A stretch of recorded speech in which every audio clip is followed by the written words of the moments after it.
오늘 공부하는 이 연기가 이제 지금까지 우리가 그 뭐 물질과 정신에 대해서 이제 계속 공부했던 그 이유라고 할까요?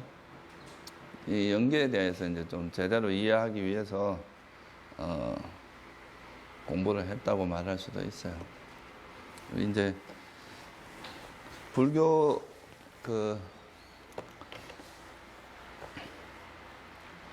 사리불존자 아시죠? 그죠? 사리불존자가 처음에 그 마등비구를 만나가지고 이제 따라가서 처음에 이제 들었던 법문이 뭐냐 하면 모든 것은 원인 따라 일어난다 이거였거든요.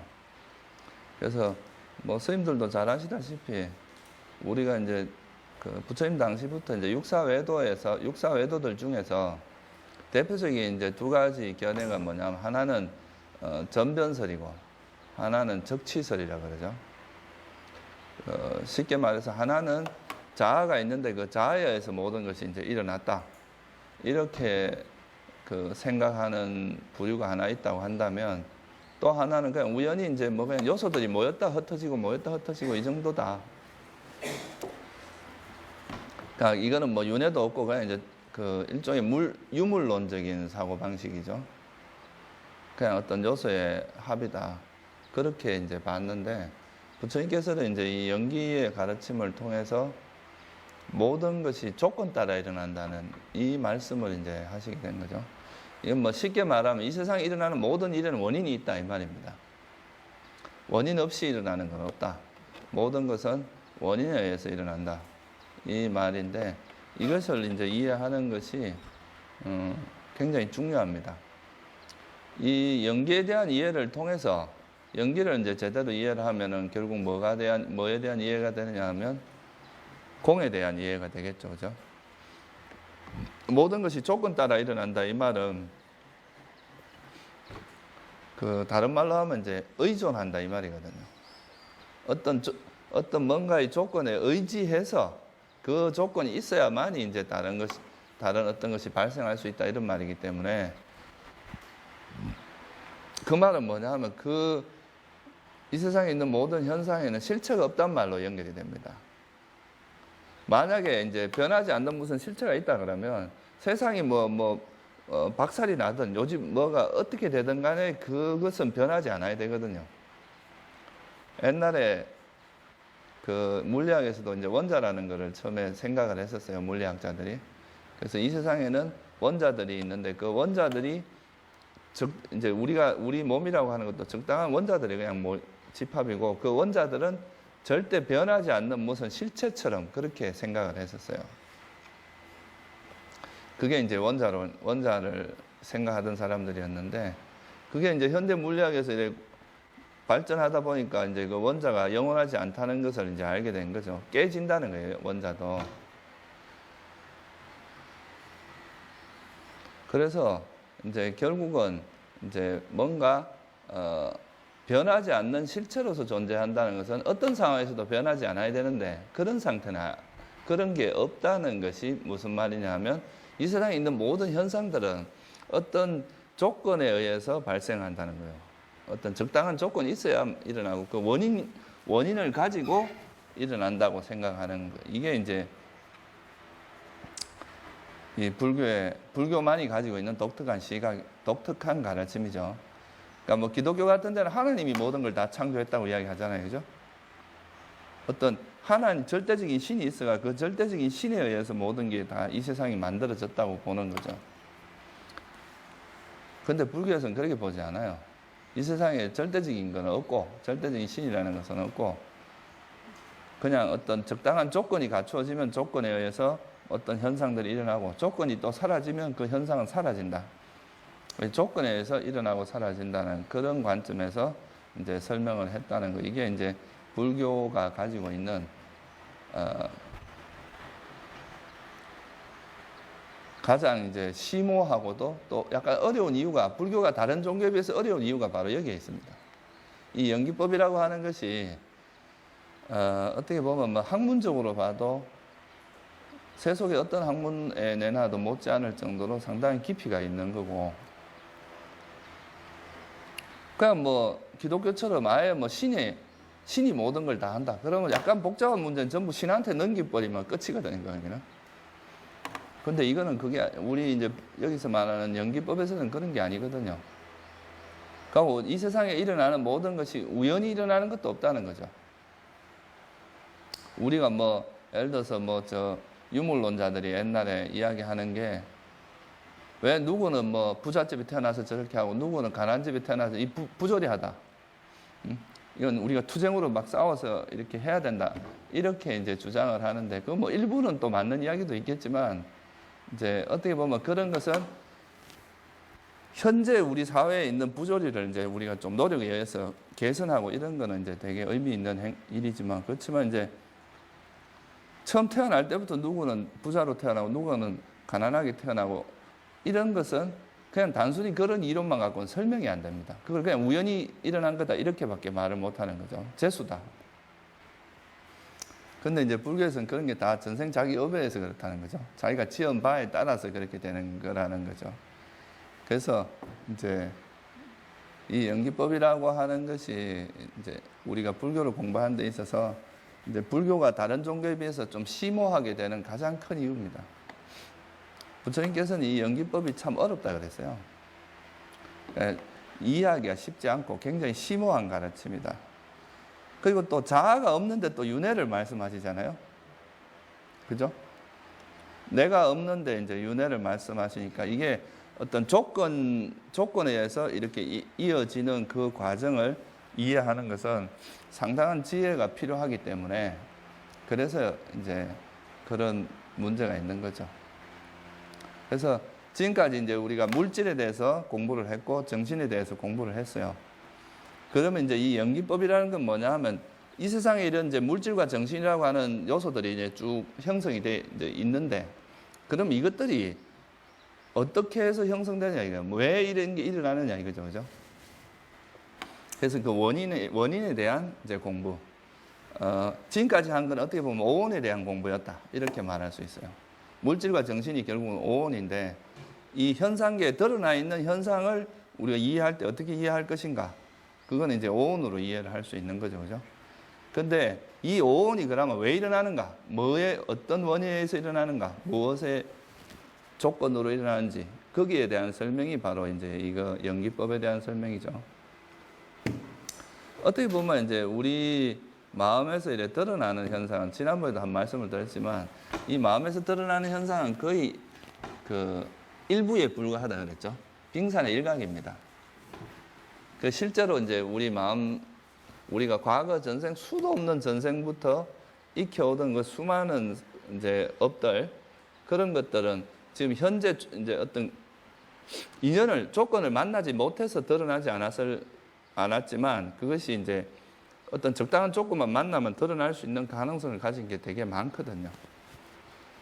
그러니까 스님들도 그런 거 느껴봤을 거예요. 뭐 평소에는 내가 화가 잘 안 나는데 또 어떤 상황에 부딪히면은 나한테 이렇게 좀 이상한 면도 있었나 할 정도로 되게 이제 좀 자기 마음에서 일어나는 그런 번뇌를 볼 때가 있거든요. 그러니까 평소에는 자기가 없다고 생각을 했는데 이제 그렇게 되는 경우가 있는데 이런 게 전에 잠재 성향이라 그랬잖아요, 그죠? 그런 게 다 이제 우리 과거부터 이어져 오던 그런 업이 이제 아직 드러나지 않은 부분인데 그러니까 이 원인이라고 하는 이거는 현재 이제 그런 조건들이 이제 이런 조건들이 갖추어졌을 때만 이제 그런 현상이 드러난단 말이에요, 그죠? 그러니까 아직 조건을 만나지 못해서 드러나지 않는 그런 현상들도 엄청나게 많은 거죠. 우리의 이제 그 마음 속에는. 어쨌든 이제 오늘 하는 이 연기는 약간 어렵게 느껴질 수도 있습니다. 이게 이제 불교 가르침에서 가장 심오한 거고 또 이거는 좀 상당한 여러분들이 이제 좀 이 숙고를 하고 이렇게 해야 좀 이해하기가 쉬워요. 그냥 이렇게 해갖고 잘 이해하기 어려운 수도 있어요. 오늘은 우선에 이제 12연기에 대해서 먼저 이야기를 하고 다음 시간에는 이 조건이라는 게 또 있어요. 24가지 조건. 거기에 대해서 좀 이야기를 해보겠습니다. 그래서 이 조건이란 말은 빨리어로 빠짜야라 그래요. 빠짜야. 이 빠짜야라고 하는 것은 그것을 의지해서 조건이 결과가 오기 때문에 조건이라고 한다. 이제 12연기를 뭐라고 하냐면 빠띠짜 사무빠다라고 이야기합니다. 빠띠짜 사무빠다. 이 빠띠짜가 일종의 조건이라는 뜻이고 사무빠다라는 건 일어나다는 뜻이거든요.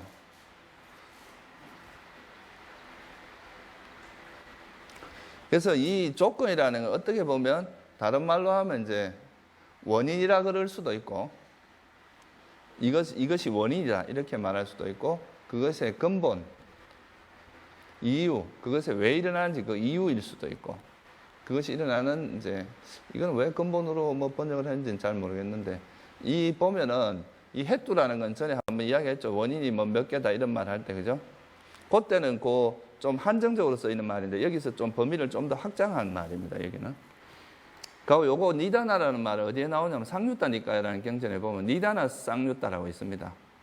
그러니까 인연 상류따라 그러죠. 인연 상류따. 하여튼 요거는 뭐 그냥 같은 뜻이다 이렇게 보면 됩니다. 그래서 지금 예를 들어서 여러분 스님들이 업을 짓는다. 그러면 그 업이 일어나는 조건에는 무명이라는 게 있다. 그러면 이제 무명 때문에 무명이 있으므로 업이 있다 이렇게 말할 수 있잖아요. 행이 있다, 그죠? 그랬을 때 이 무명을 우리가 조건이라고 한다 이 말이에요. 이 무명, 그죠? 무명이라는 걸 원인으로 해서 행이 일어난다 이 말이죠. 그러니까 여기서 이거는 다른 말로 하면 영어로 말할 때는 이제 이걸 뭐라고 하냐면 dependent라는 이제 번역을 쓰거든요. 그러니까 의지하고 있다 이 말이에요. 이거를 조금 오해해서는 안 됩니다. 무명에서 행이 나온다 이렇게 생각하면 안 돼요. 예를 들어서 제가 여기서 이게 있잖아요. 이걸 이렇게 지금 소리가 나죠. 그러면 이 소리가 이 나무에서 튀어나온 건 아니죠. 여기서 튀어나온 것도 아니잖아요, 그죠? 이 물병과 책상이 부딪혀서 나는 소리잖아요, 그죠? 그러니까 그런 의미예요. 무명에서 행이 일어난다 이 말도. 무명 속에 뭐 행이 있어가 튀어나오고 이렇게 이해를 하면 안 된다 이 말이에요. 그래서 이제 이렇게 무명이 있으므로 행이 있다.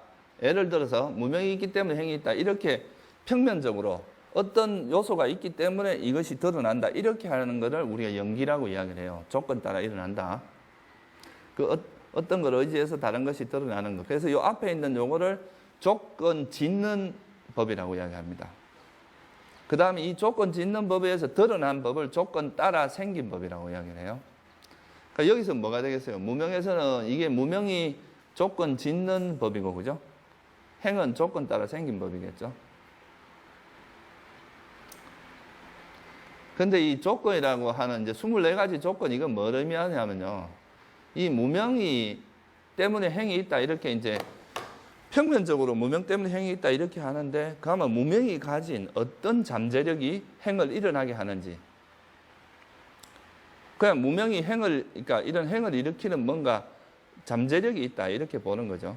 그런 그 고유의, 그 조건 짓는 법이 가지고 있는 그 고유의 어떤 힘을 우리가 조건이라고 이야기를 합니다. 이 24가지 조건, 이걸 빨리어로는 빠타나라고 이야기를 해요. 빠타나. 강목스님은 이거를 이제 상호 의존이라고 번역을 하셨어요. 상호 의존. 서로가 의존하고 있는 거다. 이렇게 했는데, 솔직히 그 말이 이제 아주 적절한 번역인지는 난 잘은 모르겠어요. 잘 와닿지는 않은데. 근데 이 조건이 의미하는 것은 뭐냐 하면, 예를 들어서 이 나무가 이제 잔 뚜껑이 있으면 이 잔 뚜껑은 땅의 요소를 가지고 있잖아요. 그죠? 그러면 이 땅의 요소가 부딪히면서 이런 소리가 난단 말이에요. 그죠? 그러면 이 땅의 요소라는 것이 이 잔 뚜껑이 가지고 있는 어떤 잠재적인, 그러니까 소리를 일으킬 수 있는 잠재적인 힘이다. 이렇게 말할 수도 있죠. 흑옥을 대고 이렇게 해갖고는 소리가 안 나잖아요. 그죠? 그런 것처럼 이제 이 조건 짓는 법이 가지고, 무명이라는 것이 이런 업을 일으킬 수 있는 뭔가 잠재적인 요소를 가지고 있다는 거죠. 그런 요소라기보다는 그런 힘을, 그런 잠재적인 잠재적인 힘이라기보다는 그냥 잠재력, 이렇게 말할 수 있어요. 이것 자체에서 소리를 찾을 수는 없지만 이 잔 뚜껑이 뭘 가지고 있어요? 이래 소리를 낼 수 있는 잠재력이 있죠. 그렇죠?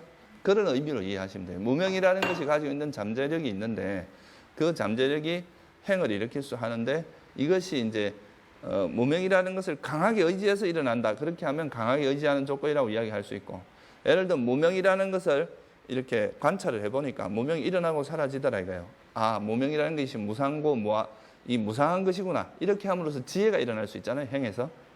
이런 경우에는 무명이 뭐가 되냐면 대상의 조건이 됩니다. 이걸 대상으로 해서 이런 행이 일어났기 때문에.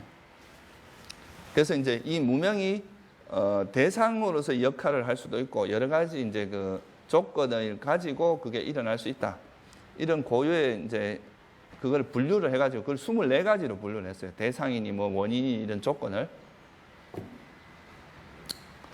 그래서 그렇게 하는 걸 이 24가지 조건이라고 합니다. 이거는 어떻게 보면 이제 상자부 불교의 아주 독특한 게 뭐냐면 앞에서 이야기했던 인식 과정이 있죠. 그죠?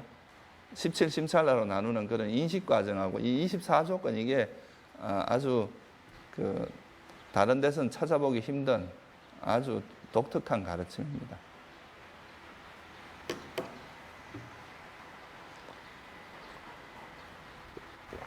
남방에 있는 미얀마에 이제 이런 그 스님들이 그런 이야기를 해요. 이 24조건에 대해서 자세히 설명을 하려고 하면 지구상에 있는 뭐 종이를 다 써도 모자란다. 뭐 이렇게 할 정도로. 그리고 이제 부처님이 일반 제자들하고 부처님하고 그런 지혜 차이가 어디서 나냐면 여기 24조건을 얼마나 정확하게 아느냐 이런 거에서 차이나. 다 이 연기법에서 다 차이 난다 그러죠. 연기를 얼마나 깊이 이해하느냐, 얼마나 세세하게 이해하느냐, 이게 이제 그 사람의 지혜의 수준을 차이가 나타나게 한다고 이야기를 합니다. 그래서 그냥 이제 어떤 A와 B가 있을 때 A 때문에 B가 있다 이렇게 그냥 단순히 평면적으로 이것 때문에 이게 드러난다 하는 건 연기법, 이제 빠띠자 사무빠다 이렇게 이야기를 하고요. 이것이 A가 가지고 있는 어떤 힘이 B를 드러나게 하느냐 이런 관점에서 볼 때는 빠타나, 그러니까 이게 24조건으로 설명을 한다 이 말이에요. 먼저 이번 시간에는 이제 그러면 요 빠띠자 사무빠다 요거 이제 이거에 대해서 설명을 드리고요. 다음 시간에는 이제 빠타나라고 하는 그 24가지 조건에 대해서 공부를 해보겠습니다. 스님들 뭐 12연기는 다 외우시죠? 12연기가 되게 쉬운 것 같아도 막상 공부를 해보면 이 12연기가 굉장히 어려운 내용입니다. 굉장히 심오하고 그 속에 이제 우리는 그냥 보통 뭐 무명이 있으면 행이 있고 이렇게만 외우고만 있지만 그거를 이제 좀 따지고 들어가 보면 상당히 많은 내용들이 그 숨어 있는 것들입니다.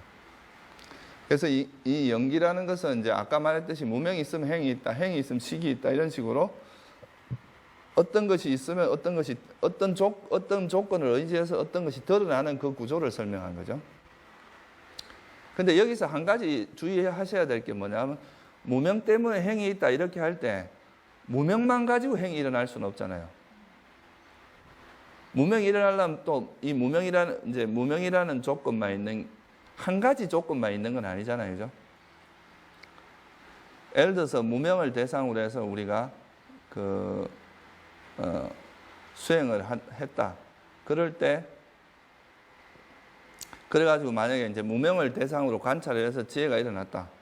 그렇게 하면 이제 무명을 대상으로 해서 이제 이런 지혜가 일어날 때 우리가 또 누구가 어떤 분이 또 가르쳐 준 것, 그러니까 뭐 법문을 들은 것이 원인이 돼서 또 이렇게 관찰할 수도 있을 거 아니에요, 그죠? 무슨 말인지 이해되시죠? 그러니까 여기서 말하는 것은 무명 때문에 행이 있다 이렇게 하는 것은 사실은 또 이 결과에서도 보면 행이 일어난다는 행이라는 건 보통 우리가 의도를 이야기하는데 의도만 일어나는 게 아니고 마음과 마음부수가 다 선한 법이 일어날 때는 34가지 정도가 동시에 일어난단 말이에요. 그죠? 그러면 이게 행만 일어나는 게 아니라 행과 관련된 법들이 같이 일어나잖아요. 그죠? 무슨 말인지 알겠죠?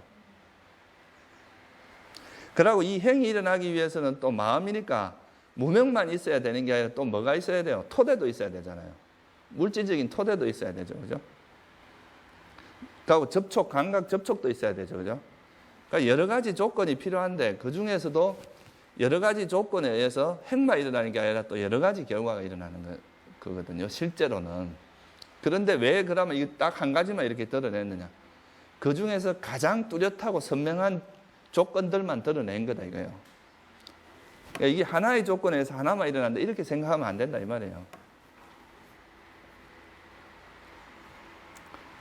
그리고 이제 조건 짓는 법은 원인이고 조건 따라 생긴 법이 결과다 이렇게 보시면 되고, 그 다음에 이것이 있으므로 저것이 있고 이것이 없으면 저것이 없다. 이게 뭐예요?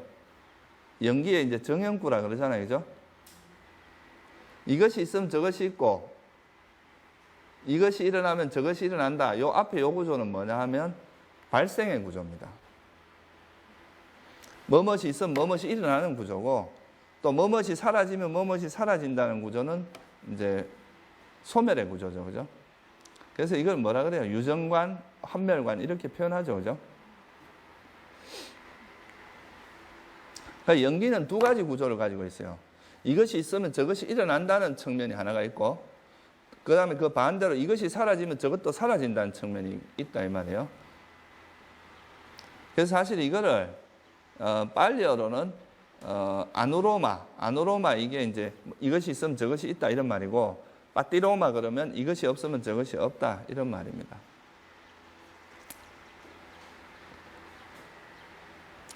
그러니까 12연기는 이렇게 무명부터 시작해서 무명, 행식, 명생, 육처, 촉수의 치유, 생모사 이렇게 12가지 요소로 구성되어 있습니다. 근데 부처님께서는 이제 성도하실 때 이제 이렇게 왜 생로병사가, 노사가 왜 일어나느냐, 노병사가 왜 일어나느냐 보니까 아, 이건 생 때문이다. 생은 왜 일어나느냐? 업 때문이다. 이런 식으로 이제 거꾸로 이렇게 해서 무명까지 왔고, 무명이 있기 때문에 행이 있고 이렇게 했잖아요, 그죠? 이렇게 하는 거를 반대로 가는 거고, 이렇게 하면 순서대로 가는 거잖아요. 근데 보통 우리가 이렇게 가는 걸 역관이라 그러고 이렇게 가는 순관이라 그러잖아요, 그죠? 그렇죠? 근데 원래 그 이제 번역상의 문제긴 한데요. 이런 말도 성립을 하는데, 원래 그 연기 구조로 보면은 순서를 거꾸로 가나 반대로 가나, 발음 순서로 가나 반대 순서로 가나, 이것이 있으면 저것이 있다라는 구조는 순간이에요. 근데 이것이 없으면 저것이 없다라는 구조로 가면 그거는 그러니까 환멸관. 하나는 유정관이라 그러죠, 그죠? 그러니까 알리 용어로 봤을 때는 아누로마라는 거는 순간이고, 번역을 뭐로 해야 되는지 난 잘 모르겠어요. 하여튼 근데 이제 그걸 수순한다 이 말인데, 이것이 있으면 저것이 있다라는 구조로 하는 게 한 가지가 있고, 이것이 없으면 저것이 사라진다는, 이거는 하나는 생의 구조고 하나는 멸의 구조예요. 그 두 가지가 있다는 걸 좀 이해하시면 될 것 같고요. 그러면 이제 이 12연기에 대해서 한번 구체적으로 한번 알아봅시다. 일단 이제 각 12연기의 각 요소들이 무슨 뜻인가를 한번 알아보는 것은 의미가 있거든요. 그러니까 이거는 뭐 앞에서 우리가 했을 때, 우리가 어떤 법의 현상을 이해할 때 이제 그 현상을 사실 이게 정확히 보기가 힘들기 때문에 그 현상을 보는데 좀 도움을 주기 위해서 어떻게 하냐면 특징, 역할, 나타난 가까운 원인, 이렇게 요 네 가지로 설명을 하면, 아, 이것이 어떻게 나타나고 어떤 특징을 갖고 있고 또 어떤 걸 원인으로 해서 이어서,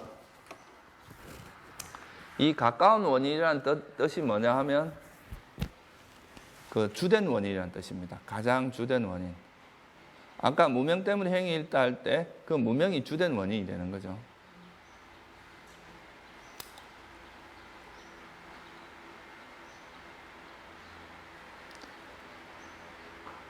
그러니까 무명은 뭐 출생 이전에 뭐 예를 들면 내가 출생 이전에 뭐로 있었는지도 모르고, 그러니까 출생 이전에 어떤 상태였는지도 모르고 죽고 나서가 뭔지, 우리 그런 말 하잖아요. 어디로부터 와서 어디로 가는지 이런 걸 모르는 거, 그죠? 이런 게 이제 연기를 이해하면 업에 의해서 이렇게 오고 죽어서도 어디로 태어나고 뭐 이런 거에 대한 이해가 되는데, 그런 걸 모른다는 거죠. 제일 대표적인 건 이제 우리가 보통 불교에서 무명이라고 하는 것은 사성제와 연기에 대한 무지를 이야기합니다. 그러니까 연기의 특징은 보면 뭐 지혜가 없는 게 특징이고요. 우리 마음을 미혹하게 하는 역할을 하고, 뭘 숨기겠어요? 여기서 숨김이라는 거. 무명은 뭘 숨기겠어요? 지혜를 숨기겠죠. 그죠? 그 다음에 이제 가까운 원인은 번뇌다. 이거는 왜 이런 이야기가 나왔느냐 하면 부처님께서 12연기를 설하니까 외도들이 또 이렇게 이야기를 이렇게 또 반박을 하는 거예요. 그러면 무명 때문에 행이 있고 이래갖고 생로사가 있다니까 그럼 무명이 근본 원인이 아니냐. 무명에서 모든 게 일어나는 거 아니냐. 이렇게 또 반박을 하는 거죠. 그건 거꾸로 이야기하면 무명은 조건 지어진 게 아니다. 아닌 거 아니냐. 이렇게 또 질문을 하는 거예요. 그러니까 부처님께서는 또 뭐라는 이 무명은 또 번뇌 때문에 일어난다. 왜 어리석음이 발생하냐면 우리가 마음이 어지럽기 때문에 이런 무명이 생긴다는 거죠. 그래서 사실 이거는 번뇌 때문에 무명이 생기기도 하고 무명 때문에 번뇌가 또 더 커지고 서로가 영향을 주는 거다 이 말이에요. 그래서 부처님께서 무명이라고 한 것은 어떤 시작점에 이제 그냥 그 우리 윤회의 아주 주된 원인을 하나 설명한 거지 무명이 근본 원인이어서 무명은 다른 원인이 없다 이렇게 말하는 건 아니다 이 말이에요. 그죠? 우리가 이 세상에 있는 모든 현상들은 다 그 현상은 다 원인을 가진다 이거예요. 원인 없는 현상은 없다는 거죠. 스님들이 마음이 만약에 이제 막 집착에 막 물들어 있고 사견에 물들어 있고 이러면은 그것 때문에 또 어리석어지잖아요. 그죠? 그게 이제 번뇌 때문에 어리석어진다 이 말이에요. 무명이 있으면 또 당연히 또 어리석음이 생길 수 있고. 그래서 무명이라는 것 자체는 이제 이렇게 설명이 됩니다. 이건 무명의 특징 뭐 이런 거고, 불교에서 말하는 무명은 한마디로 말하면 사성제와 연기에 대한 무지입니다. 그러니까 어떻게 보면 뭐 세속적으로 아무리 똑똑해도 불교적으로 봤을 때 이런 이제 만약에 그 사람이 연기적인 거에 대한 이해가 없이 자기 독단적인 견해를 가지고 막 그것만 옳다고 우리가 세속에서 똑똑하다는 건 어떻게 보면 지식이 많다는 걸 이야기하는데 세상을 바라보는 관점이 만약에 이제 이 세상은 영원한 거다 이렇게 바라본다면 그건 불교적으로 봤을 땐 굉장히 어리석은 사람으로 보는 거죠. 진리의 입장에서 봤을 땐 잘못된 파악을 하고 있으니까. 그리고 이 행위라는 것은 빨리어로는 이 행위 뭐냐 하면 쌍카라입니다. 쌍카라는 말 많이 들어봤죠, 그죠? 이 쌍카라라는 것은 무슨 뜻이냐면 형성되었다는 뜻이에요. 우리 건강경 제일 끝에 보면 뭐가 나옵니까? 일체유의법. 여몽한포영, 여로영로정, 응장여시간 이런 말 나오죠. 거기서 일체유의법이란 말이 쌍카라를 이야기하는 거예요. 유위라는 것은 이제 그 위라는 게 바로 이제 뭔가 작용이 있다, 형성되었다 이런 뜻이거든요. 함이 있다. 의도적으로 형성된 거. 그래서 우리가 이 세상에 있는 오온을 전부 쌍카라라 그러잖아요. 오온은 왜? 형성되었기 때문에. 조건에 의해서 형성된 법이기 때문에 다 근데 열반은 뭐라 그래요? 아쌍카라라 그러거든요. 아쌍카라. 그러니까 이건 형성된 법이 아니라는 거예요.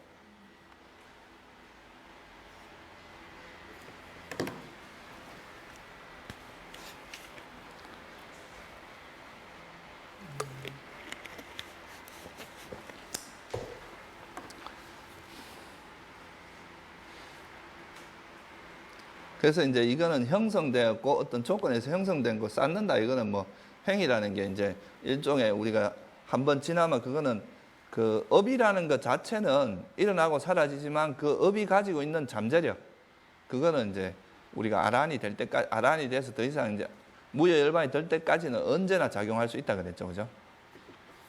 그래서 이건 쌓는 역할이 되고 의도로서 나타나고 이 행에 가까운 원인은 무명 때문에 행이 있기 때문에 행이다 이렇게 볼 수 있는 거죠.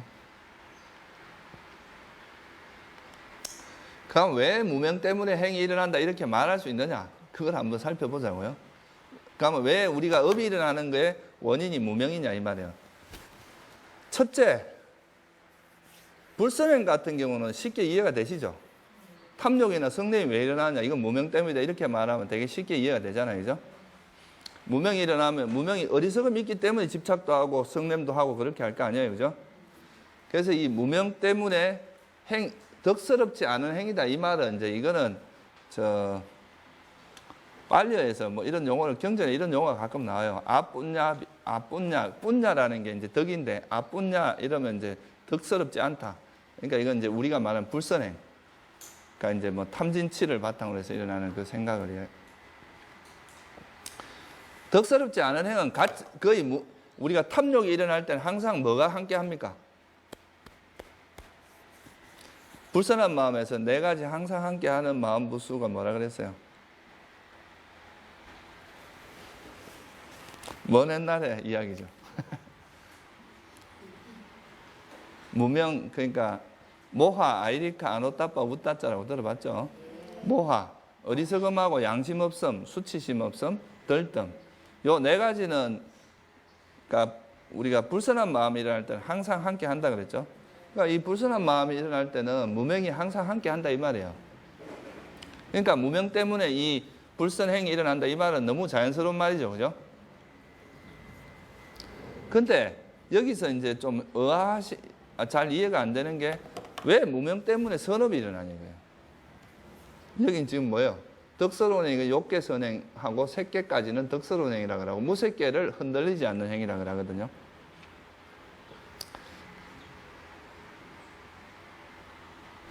왜 그러니까 우리가 무명 때문에 선업이 일어날 수 있겠어요?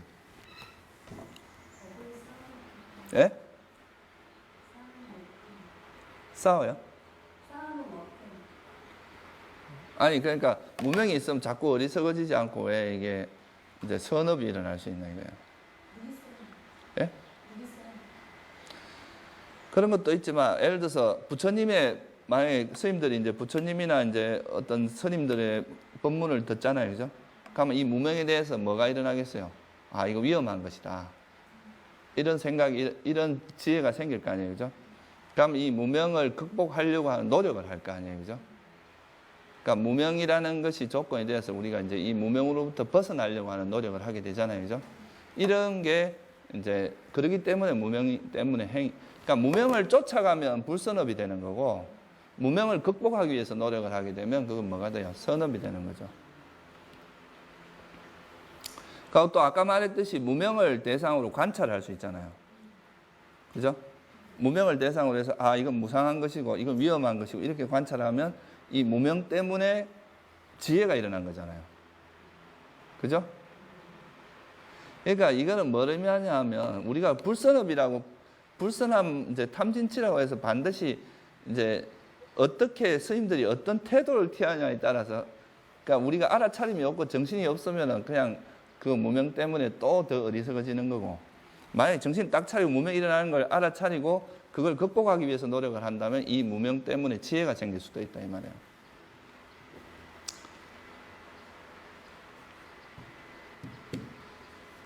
그리고 또 스님들이 무명을 싫어해가지고 아 난 다시는 이 무명을 내 마음에서 무명이 일어나지 않게 하겠다.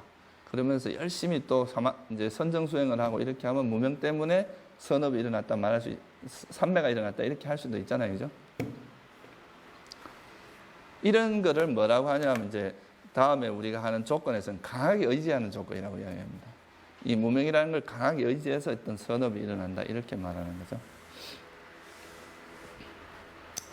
그래서 이 이제 어리석음 때문에 업이 일어나는 거에서는 무명이 있으면 그 무명 때문에 쉽게 말하면 이 두 가지로 이해를 하시면 돼요.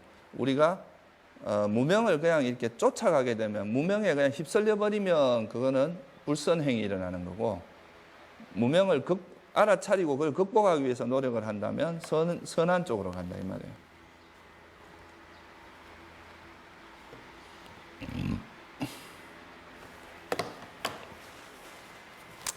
뭐 사람들은 착하게만 살면 되지 않느냐 이렇게 생각할 수도 있는데요. 착하게만 산다고 무명이 사라지진 않아요.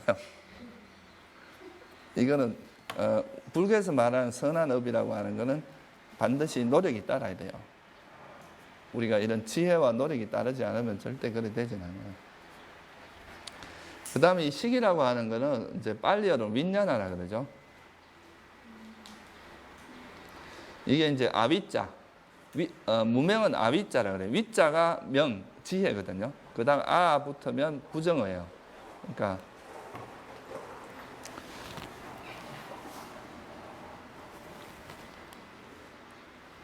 그 다음에 이제 이 식은 윈냐나인데, 이건 쌍카라, 윈냐나인데, 윈냐나라고 하는 거는 분별하다는 뜻입니다. 우리가 뭐, 예를 들어서 내가 스님들 보고 이 스님은 누구고, 이 스님은 누구고, 이 스님은 누구고, 파란색을 입었고, 빨간색을 입고, 이렇게 분별하는 거 있죠?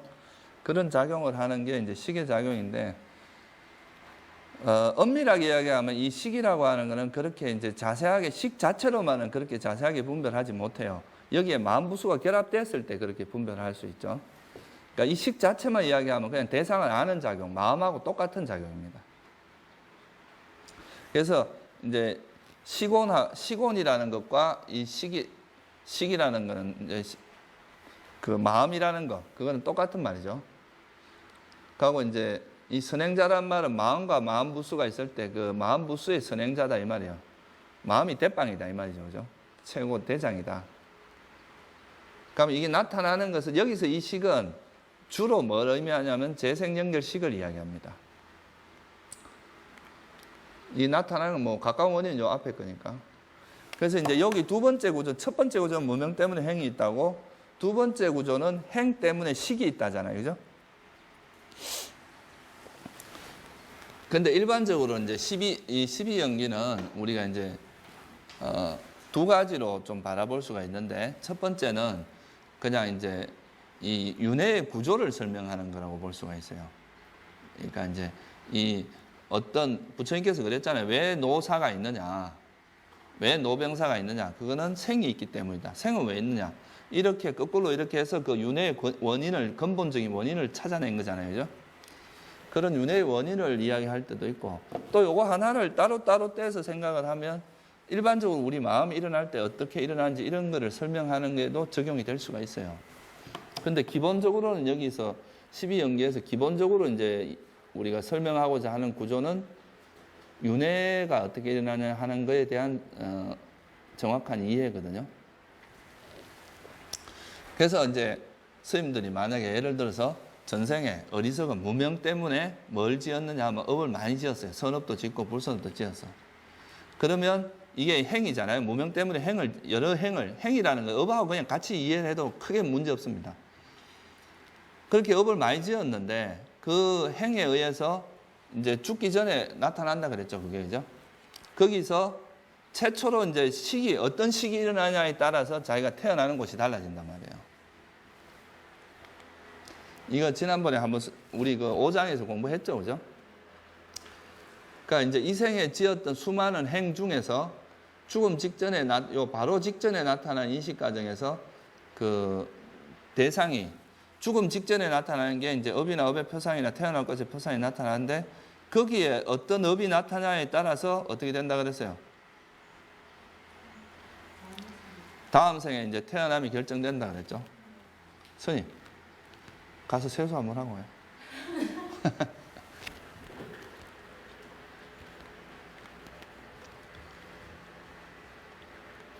그래서 이거에 의해서 이제 여기서 나타나는 게 뭐냐면 행이에요, 행. 우리가 그때 이제 어떤 적당한 업이 나타나고 그 행에 의해서 이 업이 다음에 일어난 요 재생연결식의 원인이 된다 이 말이에요. 그러니까 여기서 이야기하는 것은, 그러니까 지금 여기서 이제 주의할 게 뭐냐면 이게 이제 불교와의 다른 종교의 차이점입니다. 이 앞에서 일어난 이 인식 과정은 사라졌죠, 그죠? 이게 사라지고 나서 뭐 여기 죽음의 마음을 적어놨는데 죽음의 마음 말고 또 방가가 좀 더 진행되다 죽음의 마음이 일어날 수도 있어요. 근데 하여간 죽음의 마음이 일어나고 그러고 나서 바로 이제 재생연결식이 일어나잖아요.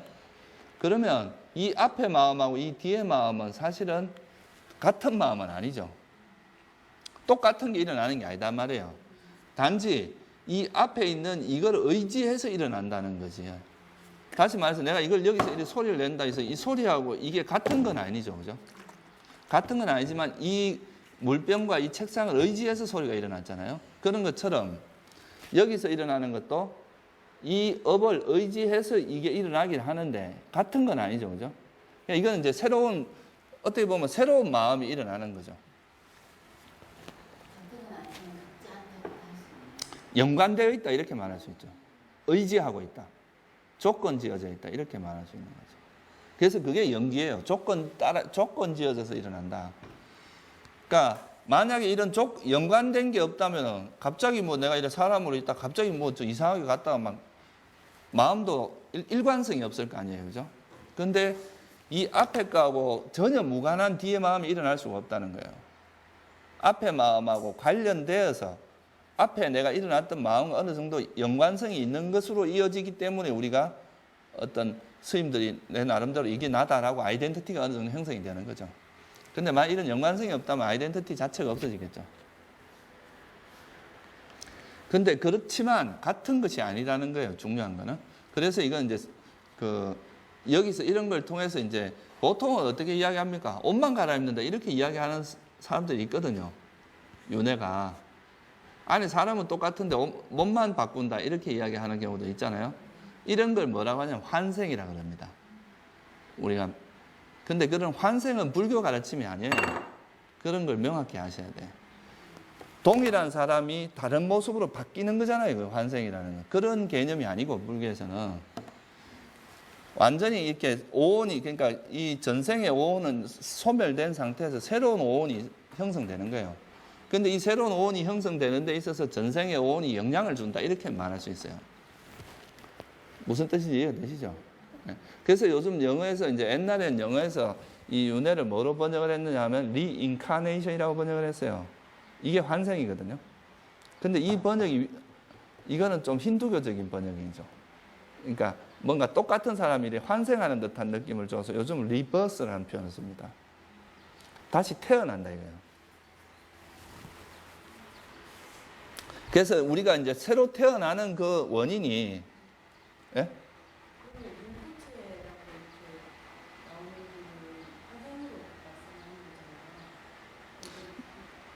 아니 그러니까 그것도 그 전생에 이제 그런 삶을 살다가 죽은 사람이 있으면 새로 태어나잖아요. 그 연관성을 가진 흐름에서 그렇다고 이야기를 하는 건데 그게 동일한 사람이 아니라 동일한 흐름에 있는 존재라는 이야기죠.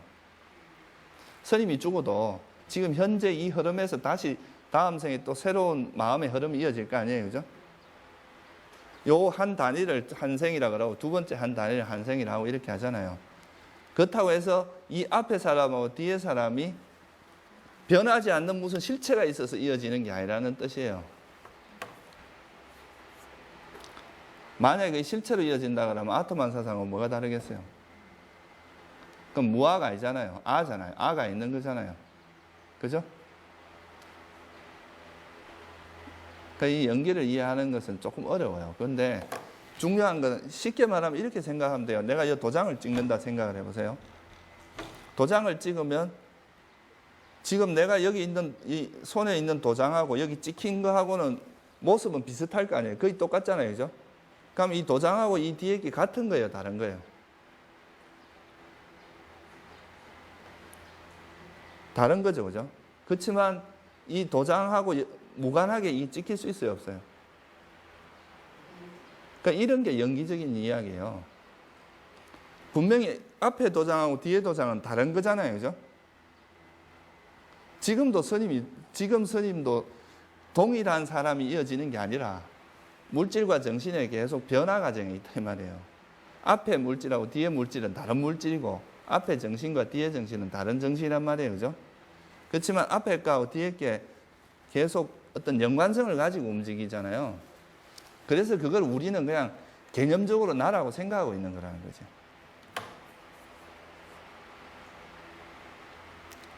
그러니까 우리가 이 생에서 죽어도 다음 생에는 이 생과는 다른 존재예요. 존재 자체는.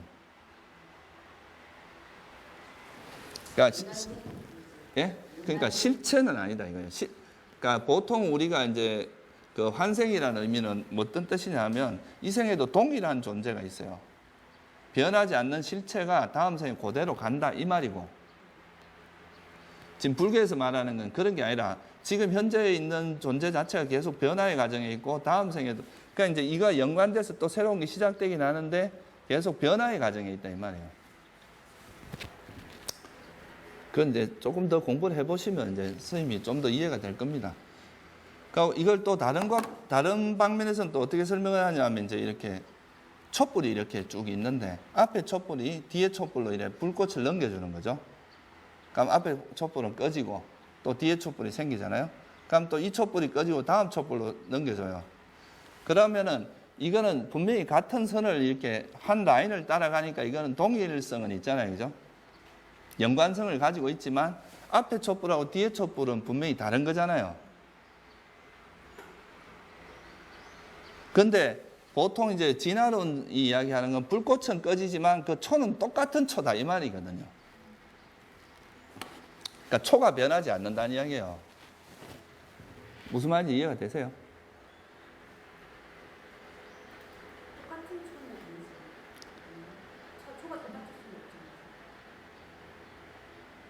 아니 그러니까 아라고 하는 아라고 하는 의미가 그런 거라야 아라고 우리가 이야기할 수 있다는 거예요.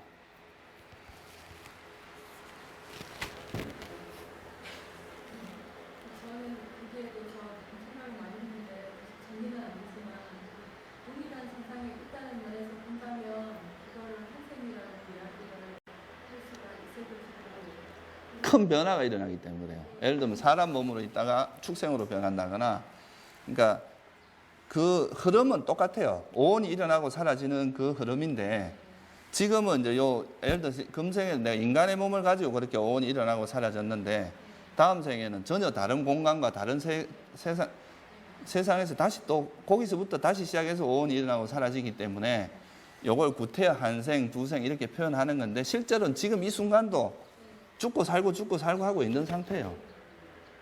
그래서 우리가 만약에 다른 진성의 원소를 들어간다면 그 진성이 가진 어떤 기능적인 그런 것 때문에 그 속박으로 인해서도 다른 우리가 그때가 유지해오던 다른 그 유지해오던 그런 것과는 다른 어떤 기능을 가지고서 체계를 가질 수가 있다는 그런 생각이 그렇죠. 그게 조건 지어지는 거죠. 짐승의 몸을 받으면 또 짐승에 맞는 사고가 이루어지거든요.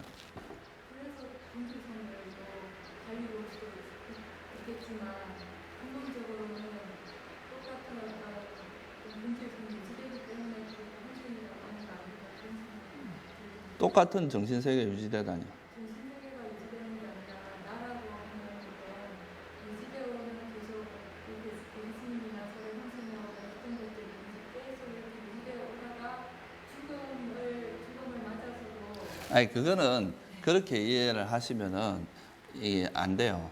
그게 왜 이런 게 사실은 잘 이해가 안 되냐 하면 사람들이 지혜가 좀 부족한 것도 있고 또 하나는 뭐냐 하면 나라는 걸 놓고 싶지 않은 마음이 있기 때문에 자꾸 인식이 방해가 되는 거예요. 이런 게 정말 내가 이거에 대해서 마음을 딱 놓고 나라는 것에 대해서 이제 그런 어떤 집착이 없이 이걸 들여다보면 아무것도 아닌 게 이해될 수 있는 이야기인데 사람들은 끊임없이 나라는 게 뭐 그래도 뭔가 있지 않을까 하는 이런 이제 애착이 있기 때문에 그런 게 이제 인식을 방해하는 측면이 많거든요.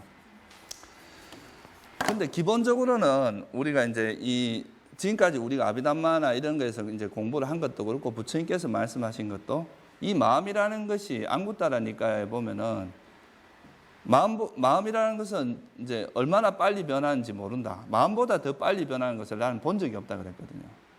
그건 무슨 말이냐면 지금 이 순간순간에 우리 마음이라고 하는 건 계속 변하고 있다는 거예요. 물질도 예를 들면 1년 정도만 지나도 여러분 스님들 몸이 완전 100% 바뀌거든요. 그럼 지금 몸이 스님들 거예요? 스님이에요? 아니면 1년 뒤에 완전 바뀐 몸이 스님이에요? 그럼 뭘 스님이라 할 거예요? 그러니까 우리가 지금 현재는 이렇게 비슷한 모습을 가지고 이렇게 가기 때문에 사람들이 이걸 나라고 생각하는데 실제 그 내용을 보면은 끊임없는 변화되고 있다는 거예요, 이게. 근데 사람들은 이 변화 과정에서도 변하지 않는 실체가 있다고 생각을 하는 거죠. 뭔가 변하지 않는 뭔가 있다고 자꾸 붙들고 싶은 거예요, 그게. 부처님은 이거 그냥 그 상륙다 니까이 같은 데 보면 우리가 나라고 생각하는 건 그냥 생각이라 그랬어요. 빤빤짜 개념에 의해서 형성된 거라 그랬거든. 이 실제 존재하는 게 아니라 그냥 내가 그렇게 생각하면서 그걸 붙드는 거예요, 그냥. 그래서 그냥 이 순간에도 매 순간순간 이제 오온이 일어나고 사라지는 이게 우리의 삶이거든. 근데 여기서 어떤 변하지 않는 실체라는 게 어디 있어요? 그러면 그러니까 그냥 이런 비슷한, 그러니까 실제로는 전혀 다른데 우리가 연관성이 있으니까 비슷하다고 생각하면서 살아가다가 큰 변화가 일어날 때 또 거기서도 또 똑같이 오온이 생멸하고 있는 건데 이걸 환생이라고 표현하면 안 된다는 거죠. 내 말은. 그러니까 그 환생이란 말을 꼭 진화론적으로 이해해서 그렇게 말을 안 하는 수도 있어요. 그렇지만 이제 용어 자체를 그렇게 쓰기 시작을 하면은 오해될 소지가 많다 이거야. 뭐 우리나라에서도 그런 진화라는 말을 많이 쓰지만 진화가 이제 무화를 아는 걸 진화라고 한 또 이렇게 이야기하거든요. 근데 그런 말을 쓰는 순간부터 사람들은 헷갈리기 시작해요. 그 개념이 주는 그런 위험성 같은 게 있거든. 그래서 그런 용어는 아예 안 쓰는 게 좋아요. 그 진화라는 뭐 이런 용어 자체가 그런 건 부처님 여러분들이 아마 초기 경전 어딜 찾아봐도 그런 진화란 용어가 나오는 곳이 한 곳도 없어요. 만약에 그 가르침이 그대로 이제 대성으로 전달이 됐다 그러면 이렇게 중요한 개념을 한마디도 안 했을 리는 없거든요. 거기서 경전에서. 만약에 그게 보시면 알겠지만 경전에서 연기나 이런 가르침은 수도 없이 나옵니다. 자나 선정 이거에 대한 가르침은 거의 경전의 한 뭐 3분의 1 반 정도가 돼요. 그러니까 중요한 개념은 계속 반복해서 똑같이 이렇게 반복을 하고 있는데 그런 개념 자체는 하나도 없거든요. 전부 항상 이것은 나의 무아이고 무상한 것이고 괴로움이며 나 이건 나의 자아가 아니다. 이 말은 수도 없이 나오는 말이거든. 근데 때리면 아프고 피나는 나 자신, 배고픈 나 자신을 생각을 할 때 우리가 그걸 아니 그걸 그러니까 나 자신이 아니라 그냥 때리면 아픈 건 느낌이 일어나는 거라고 봐야 된다니까요. 그게. 그러니까 그냥 내 마음에서 그런 느낌이 일어나는 거지 내가 아프다 이렇게 하면 안 된다는 거예요. 그러니까 그게 그 맞는 그러니까 누가 때리는 그걸 조건으로 해서 그거에 대한 괴로운 느낌이라고 하는 그것이 일어났다가 사라지는 거지 그것을 나라고 생각하면 안 된다 이거죠. 근데 이제 나라는 개념이 거기 개입되기 시작하면 항상 이거 내가 뭘 한다 이렇게 자꾸 이제 그건 개념이라니까 개념. 실체가 아니라 우리가 그렇게 생각하는 걸 뿐이라는 거죠. 그래서 부처님께서 왜 오온으로 이야기했느냐 하면 그런 거를 나라고 생각하지 마라 이거예요. 네가 아픈 거, 그 괴로운 느낌이 일어나는 거다 이거예요. 육체적인 괴로운 느낌이죠. 그리고 만약에 정신적으로 막 괴로워 죽겠다, 내가 괴롭다, 난 죽을 것 같다 이러지만 그건 실제로는 정신적인 괴로운 느낌이 일어나는 걸 내가 그렇게 생각하는 거라는 거죠. 그러니까 그 개념을 이해를 해야 이제 스님들이 사실 이런 연기법에 대한 이해가 돼요. 근데 이제 그런 것들에 대한 이해가 이제 좀 잘 안 되면 계속 뭔가 나와 연관을 지어서 자꾸 생각을 하려고 그래요.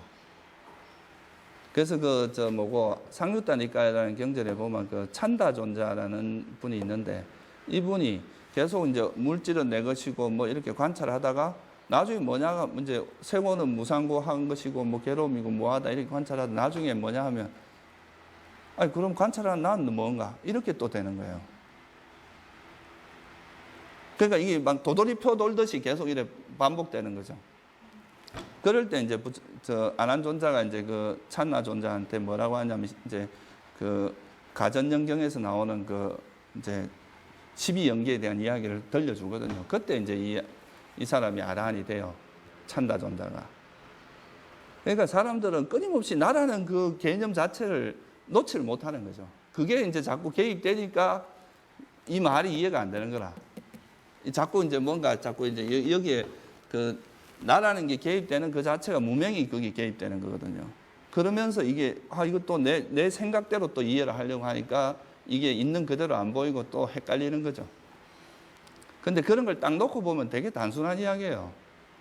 어떻게 보면 그냥 어떤 오온이 그냥 일어나고 사라지는 건데 이 오온이 계속 불꽃이 일어나고 사라지고 하는데 이것이 일어나고 사라지고 다음에 일어나는 게 항상 앞에 거와 연관지어서 일어난다는 것이 좀 이제 다른 점이지 항상 새로운 것이다 이거예요.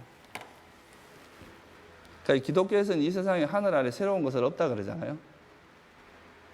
불교에서 말하는 것은 하늘 아래 새롭지 않은 것이 없는 거예요. 이 우주에서는 항상 새로운 것이 지금 이 순간 모든 게 다 새롭게 발생하고 사라지고 단지 우리 머릿속에서만 과거 것을 갖고 있는 거지, 기억 속에서만. 실제로는 항상 새로운 것이라는 거죠. 우리 눈앞에 보이는 것들은 다. 이야기가 좀 옆으로 많이 샜네. 이제 이 행이라는 게 업이니까요. 이때 이제 만약 욕계 불선행을 지으면 악체 재생경계식이 일어날 거고, 그죠? 욕계 선행을 하면은 이제 욕계 선처, 이건 색계, 무색계 이렇게 태어나겠죠, 그죠? 그렇게 해서 이제 재생연결식으로 일어날 수 있는 것은 이제 요 평온조사라고 하는 거는 불선조사, 불선한 거하고 선한 거 두 가지가 있잖아요. 그러니까 원인 없는 이제 재생연결식인데, 저걸로 태어나는 거는 불선한 거면 어디라 그랬어요? 악체에 태어나고, 선한 것 같으면 이제 사람으로 이제 선처에는 태어나도 불구거나 뭐 이렇게 좀 정상적이지 않은 경우로 선천적인 이제 문제가 있게 태어난다고 말씀드렸죠. 그 다음에 이제 욕계 가보가 두 가지가 있는데, 원인이 이제 2개 또는 3개인데, 원인 이제 2개로 태어나면, 2개 이상으로 태어나면 정상적인 사람인데, 3개가 돼야 삼매 선정이라든가 깨달음을 얻을 수 있다고 그랬죠. 이제 색계, 이건 이제 색계 가보는 색계에 태어나는 거고, 무색계는 무색계에 태어나는 거고. 그 다음에 이제 이 재생연결 시각으로 삶의 과정으로 나누는 건 뭐냐면, 예를 들어서 스님들이 전생에 이제 업에 의해서 이생에 태어나는데, 그 태어날 때, 이 최초로 이생에 태어날 때 이제 인간이냐 이런 걸 결정해 줍니다. 죽음 직전에 이제 일어난 거는. 어디에 태어나느냐, 그게 이제 주된 결정이고, 근데 인간으로 이제 예를 들어서 뭐 처음에 인간으로 태어났는데, 인간으로 살면서 또 막 되게 배고픔을 겪는다거나 재산이 없다거나 뭐 남한테 욕을 많이 먹는다거나 또는 되게 이제 대접받고 산다, 이런 거는 그 생에 나타나는 과보죠, 그죠? 특히 대표적인 게 전오식 같은 경우, 그죠? 내가 보고 싶은 게 많이 보이고 듣고 싶은 게 많이 듣고 이러면은 그건 이제 선업이 많은 결과고, 그렇지 않은 경우는 이제 불선업이 많은 결과라고 그랬잖아요, 그죠? 그래서 이제 이런 삶의 과정에서 나타나는 과보는 이제 제일 대표적인 게 전오식이고, 전오식이 나타날 때는 받아들이고 조사하고 이런 게 같이 따라오잖아요, 그죠? 그 다음 등록에 욕계 과보가 나타날 수 있죠, 그죠? 등록에도 나타날 수 있고, 그리고 우리가 태어날 때 재생연결식에서 스님들이 만약에 이제 전생에 수행을 많이 했으면 이생의 원인 3개인 과보로 태어난다 그랬죠. 또 만약에 이제 그 지혜가 좀 약하면 원인 2개. 스님들이야 뭐 다 원인 2개 이상은 다 3개겠죠. 추가까지 하셨는데 다 3개라고 봐야죠. 그래서 그런 경우는 이제 그러니까 잠재의식이 다 원인의 3개로 돌아온다는 거고. 그래서 이런 것들은 이제 삶의 과정에서 나타날 수 있는 거죠. 요거는 이제 잠재의식으로 주로 나타날 거고, 아니면 등록으로도 나타날 수 있습니다. 이게 등록에도 올 수 있거든요. 요 조사 3개, 이건 등록이나 뭐 이제 오문 인식 과정에서 나타나는 거고, 이 색계 가보는 욕계에서는 안 나타나죠, 그죠? 오직 색계에서만 나타납니다. 색계 가보는. 무색계 가보도 오직 무색계에서만 나타나고. 이렇게 해서 전생에 이제 우리가 지은 업에 의해서 이생에서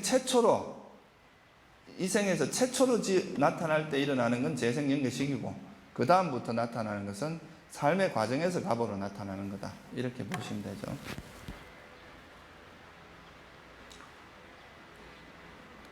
그래서 이제 이 삶의 과정에서 이제 과보가 나타나는데, 범부들은 이제 과보로 나타날 수 있는 게 전오식, 받아들이고 조사, 등록, 그 다음에 앞에서 했던 잠재의식하고 또 뭐 있어요? 재생연결식. 재생연결식은 이제 삶의 과정으로 안 들어가거든요. 딱 처음 태어나고 그 다음부터가 이제 삶의 과정에 들어갑니다. 그래서 이제 잠재의식이나 이런 것은 이제 일어날 수 있겠죠.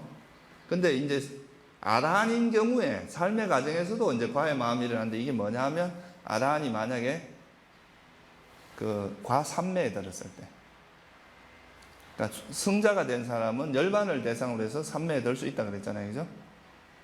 그러니까 열반을 체험하면서 그 상태로 삼매에 들 수가 있는데, 그게 과삼매요. 그건 오직 이제 승자만 들 수 있는 삼매란 말이에요. 그게 이제 여기서 나타나는 거고, 나머지는 이제 성이든 간에 범부든 간에 공통으로 나타나는 건 전오식, 이게 삶의 과정에서 나타나는 대표적인 과보고, 전호식이 일어나면은 그 받아들이고 조사하는 건 저절로 따라오잖아요. 그죠? 그 다음에 이제 등록까지. 이거는 이제, 삶의 과정에서 일어날 수 있는 거다. 제일 이제, 재생연결식에서 나타나는 과보의 대표적인 거는 스님들이 이제 뭐 남자로 태어난 여자로 태어나든지 뭐 아니면 인간계에 태어나든가 뭐 다른 데 태어나 이런 거는 이제 재생연결식에서 다 결정이 돼요. 근데 이제 인간으로 태어났다 해도 삶의 과정에서 행복하고 안 행복하고 이건 또 그 삶의 과정에서 나타나는 과보다 이거예요. 그렇죠, 그죠? 그러니까 전생에 이제 선업을 많이 지었는데 그 중에서 특별히 이제 이 생에 태어나게 한 선업은 이제 그 중에 하나가 선업으로 작용하면 그 나머지 태어나게 하는데 재생연결식으로 작용하는 건 딱 하나밖에 안 작용하거든요. 그럼 그 나머지 선업은 뭐냐 하면 삶의 과정에서 이제 좋은 쪽으로 작용하는 거죠. 근데 어째 하다 보니까 큰 선업이 있어서 사람으로 태어났는데 이 선업을 외에는 다른 자질구레한 불선업이 많았다. 그러면 그 사람은 사람으로 태어나도 굉장히 고통스럽게 살 수도 있는 거죠. 그게 삶의 과정에서 나타나는 과보입니다. 그 다음에 이제 식이 있으면 명색이 있다. 그 다음 구조가. 이거는 이제 한번 읽어보세요. 내가 전에 다 설명을 드린 겁니다. 참고로 그냥 써놓은 거니까. 식이 있으면 명색이 있다. 여기서 우리가 이제 사실 요 무명행식 요 세 가지만 잘 이해를 하시면 이게 사실 12연계에서 가장 중요한 구조입니다. 우리가 이제 식이라는 걸 일단 태어남이라고 우선에 이제 여기서 12연기에서 말하는 식은 기본적으로 이제 그 과보의 마음으로 보거든요. 그러니까 예를 들어서 재생연결식이라고 가정을 합시다. 그러면 왜 재생연결식이 어디에 태어나는 건 뭐에 결정이 되냐? 행에 의해서 결정된다. 전생에 자기가 지은 행. 그러니까 그게 업이죠. 그죠? 그럼 이 행은 뭐 때문에 일어나느냐? 무명 때문에 일어난다. 이거죠. 무명이 없으면 그 행이 일어나지 않는다. 그래서 아라한이 되고 나면 무명이 없으니까 행이 없잖아요. 아라한은 작용만 하는 마음으로 바뀌잖아요. 그죠? 아라한부터는 업이 안 생긴단 말이에요. 그래서 무명이 있기 때문에 이제 행이 있고, 행이 있으면 식이 있다. 이게 이제 일종 아주 기본적인 윤회의 구조입니다. 그래서 예를 들어서 이 생에 이제 그걸로 따진다면 이 생에 내가 재생연결식을 받은 것은 전생에 지었던 무명, 전생에 내가 있었던 무명과 그걸로 인해서 지었던 이 행이라는 것 때문에 태어났다 이 말이에요. 이 생에. 무슨 말인지 알겠죠? 그럼 태어나고 나면 그 식이 있으니까 또 뭐가 일어나면 명색이 일어난다 이거예요. 우리가 식이라는 것은 마음하고 같은 개념인데 이 식이 있기 때문에 만약 지금 이 순간 찰나 순간을 생각해 보세요. 우리 지금 이 순간에 마음이 일어나면 반드시 따라오는 게 뭐예요? 마음 부수가 따라오죠. 그죠? 그럼 마음 부수하고 또 뭐가 따라와요? 마음에서 생긴 물질이 있어요. 그죠? 그러면 이제 이 마음이 있기 때문에 마음 부수는 정신이고 마음에서 생긴 물질은 뭐로 보면 돼요? 물질이잖아요. 그죠? 그래서 식이 있기 때문에 명색이 있다. 이렇게 말할 수 있죠. 그죠?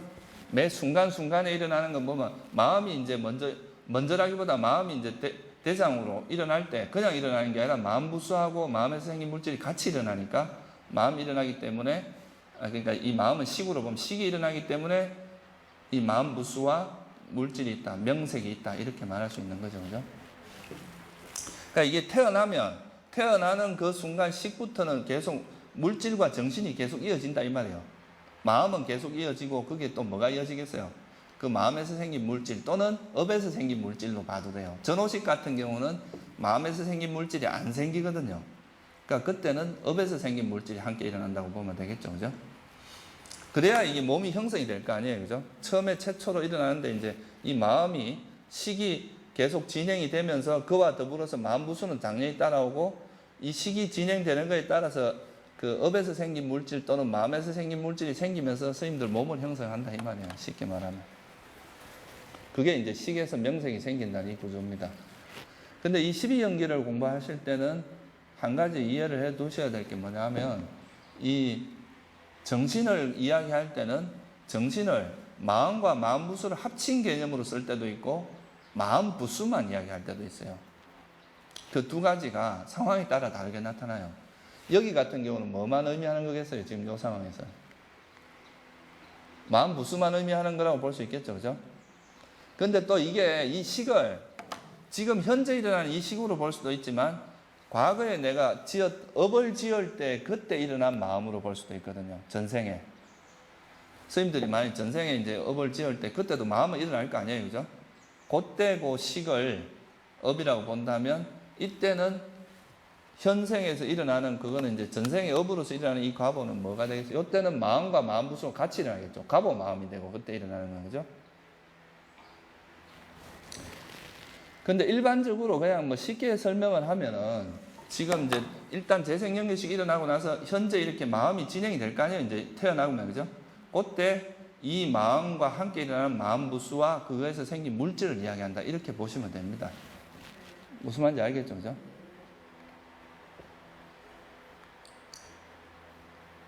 근데 여기서 한 가지 이제 주의할 건 뭐냐 하면 이제 식이 있으면 명색이 있다.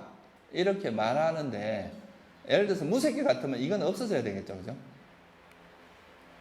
무색계에서는 물질은 없으니까 식이 있기 때문에 정신이 있다.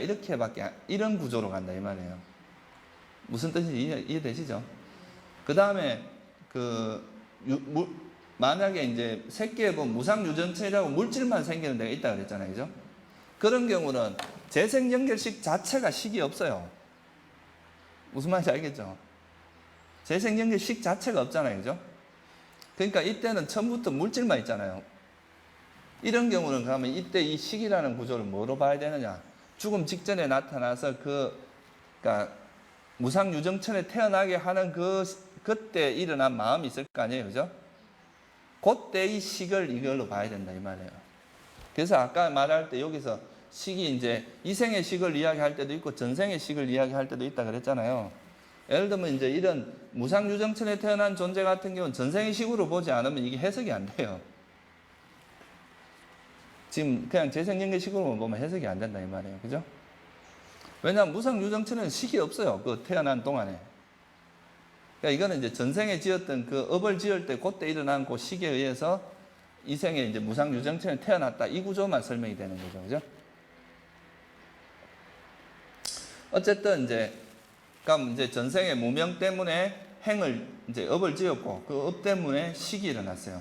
그러면 그 식이 이제 또 뭘 생기냐면 요 식과 함께 일어나는 마음 무수와 그 다음에 물질이 일어나요. 계속 이렇게 진행이 되는 거죠. 그러면 명색이 되고 그러면 이제 이 명색 때문에 이건 아까 설명드린 겁니다. 그러면 이 명색이 있으면 뭐가 돼요? 그러니까 이제 명색이라는 거는 아까 말했듯이 아까는 이제 식이 있기 때문에 이제 재생연결식이 있은 다음에 매 심찰나가 이렇게 이어지면서 그 심찰나 이어지는 거와 더불어서 물질이 일어났다 그랬잖아요. 그죠? 요게 요렇게 되면서 그 다음에 지금 여기서는 그러니까 정신과 물질이 이어지면서 뭐가 갖추어지냐면 육처가 갖추어진다 이 말이에요. 그러니까 명색으로 인해서 육처가 생긴다 이 말이죠. 그죠?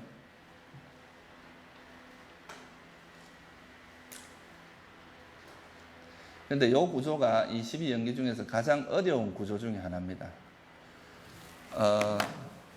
선생님들 나중에 이제 그거 보시면, 이거는 조금 어려운 구조라서 제가 약간 설명을 드리면, 이 명과 색이라고 하는 건 정신과 물질인데, 육처도 두 가지 형태가 있어요. 앞에서 안이비설 신처까지는 뭐예요? 눈, 귀, 코, 혀, 몸이니까 이건 우리 물질이죠. 그죠? 우리 몸에서 이제 감각기관이란 말이죠. 감각기능. 근데 의처는 뭐라 그랬어요? 마음하고 같은 개념이라고 그랬죠. 그죠? 그러면 이 의처라는 것은 그러니까 어떤 정신적인 대상을 받아들이는 감각기능으로 볼 수가 있는 거죠. 그죠? 그래서 의처라고 한 거죠. 의처는 뭐냐면 정신이란 말이에요. 정신의 감각장소고 물질은 안이비설신까지는 물질의 감각장소입니다. 그래서 이 명색에서도 명과 색이 있고, 그 다음에 이제 이 육처에서도 물질의 감각장소와 정신의 감각장소가 있어요. 그죠?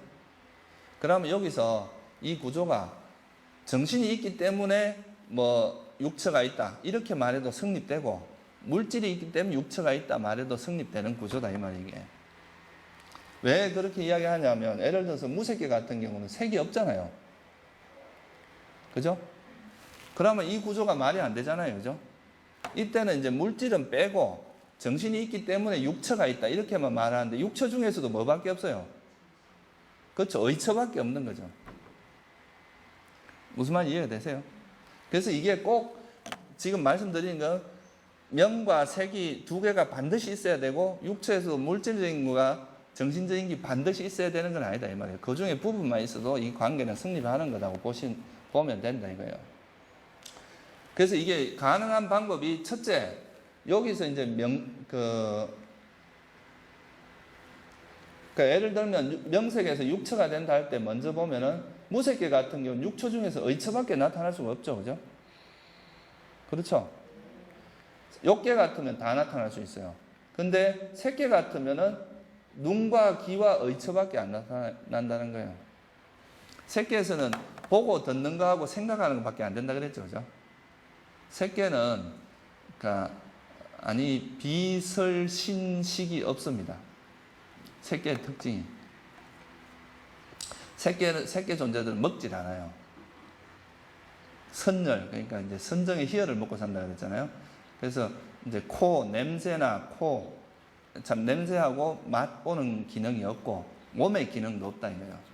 그래서 이거는 이제 색계에서는 안처, 이처, 의처 요 세 가지밖에 나타날 수가 없다는 거죠.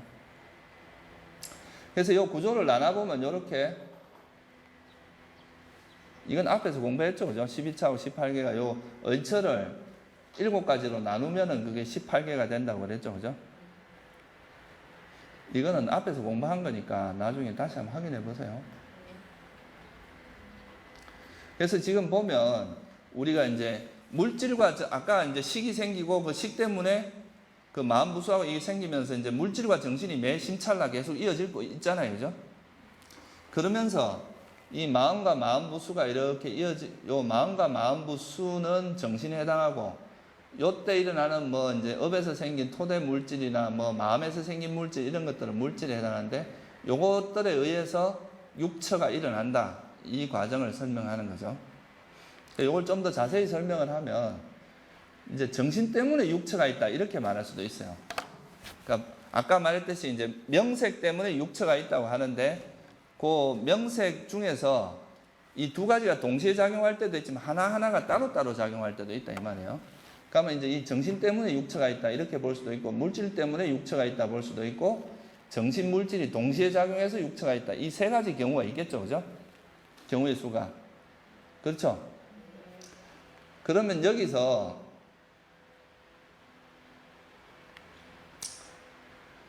이 정신이 그러니까 정신이라는 거는 이제 지금 이 순간에 마음이 일어나는 거죠. 그죠? 이 마음과 마음부수가 일어나는 건데, 이때 일어났을 때, 요게 일어나면 이 마음이 계속 진행되지 않으면은, 우리가 앞에서 일어났던 우리가 이제 안이비설신이라는, 그러니까 그 업에서 생긴 물질들이 있잖아요. 눈이나 귀 이런 게, 예를 들어서 내가 지금 이제 이렇게 몸을 하고 있는데, 다음에 계속 이 눈에서 생긴, 그러니까 그러니까 업에서 생긴 것 중에서 눈, 시본속, 갈라빠나 뭐 예를 들면 눈, 귀, 코, 혀, 몸 이런 걸 지원해준 그런 업에서 생긴 물질이 안 생긴다면 어떻게 되겠어요? 이 몸이 무너져 버릴 거 아니에요. 왜냐하면 이전에 생긴 건 수명이 있잖아요, 물질이. 그 이후에도 계속 물질이 이렇게 생겨줘야 계속 이렇게 보충이 되면서 이어진다 이거예요. 그죠? 그러니까 우리가 죽으면 업에서 생긴 물질이 안 생깁니다, 더 이상. 죽음을 이야기할 때 업에서 생긴 물질이 더 이상 일어나지 않는 걸 죽음이라 하기도 하거든요. 그러니까 적어도 살아있는 존재는 마음이 진행될 때마다 업에서 생긴 물질이 일어나서 이 앞에 생긴 업에서 생긴 물질을 계속 이렇게 지원을 해줘야 돼요. 그래야 이제 우리 몸이 계속 유지가 된단 말이에요. 그렇게 하는 것이 이제 결국은 뭐냐면, 이 뒤에 생긴 마음과 마음 부수가 앞에 일어난 물질의 감각 장소를 지원해 준다. 그죠? 그 중에서도 특히 물질의 감각 장소. 무슨 말인지 알겠죠? 이거를 우리가 이제 나중에 조건의 이름 중에서 뒤에 생긴 조건이라고 그래요. 마음이 뒤에 생기는데 그게 앞에 이미 생겨 있는 물질을 도와준다 이 말이에요. 그리고 또 이 마음이 있기 때문에, 이 정신이 있기 때문에 의처가 일어난다 이렇게 말할 수 있죠. 이때 정신은 마음 부수만 이야기하는 겁니다. 그죠? 마음 부수가 있기 때문에 의처인 마음이 계속 일어난다. 그렇게 말할 수 있는 거죠. 아까는 식 때문에 이제 명색이 일어난다 할 때는 마음이 있기 때문에 뭐가 일어난다고 봤어요? 마음 부수가 일어난다고 봤잖아요. 근데 마음과 마음 부수는 서로 조건이 되거든요. 그러니까 마음이 있기 때문에 마음 부수가 일어난다 말해도 되고, 마음 부수가 있기 때문에 마음이 일어난다 말해도 된단 말이에요. 그래서 여기서는 마음 부수가 있기 때문에 마음이 일어난다. 이 구조로 설명할 수도 있다 이 말이에요.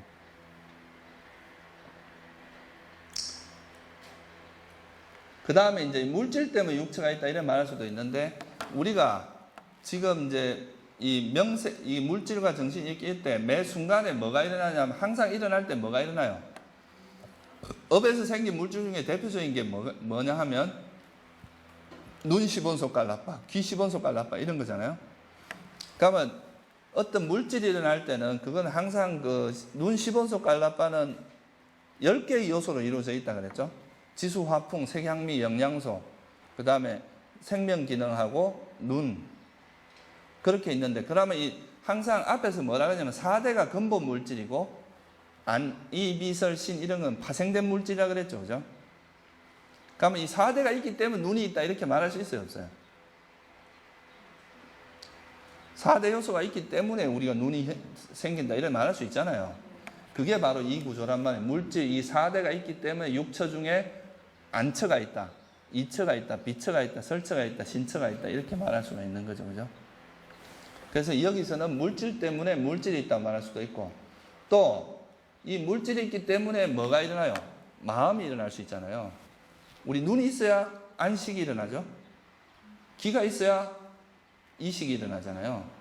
그러니까 이 토대 물질이 있어야 의처가 일어날 수 있다 이런 말할 수도 있잖아요. 그죠? 그래서 여기서는 물질이, 토대 물질이 있기 때문에 뭐가 있다는 거예요? 의처가 있다 이렇게 말할 수도 있다는 거예요.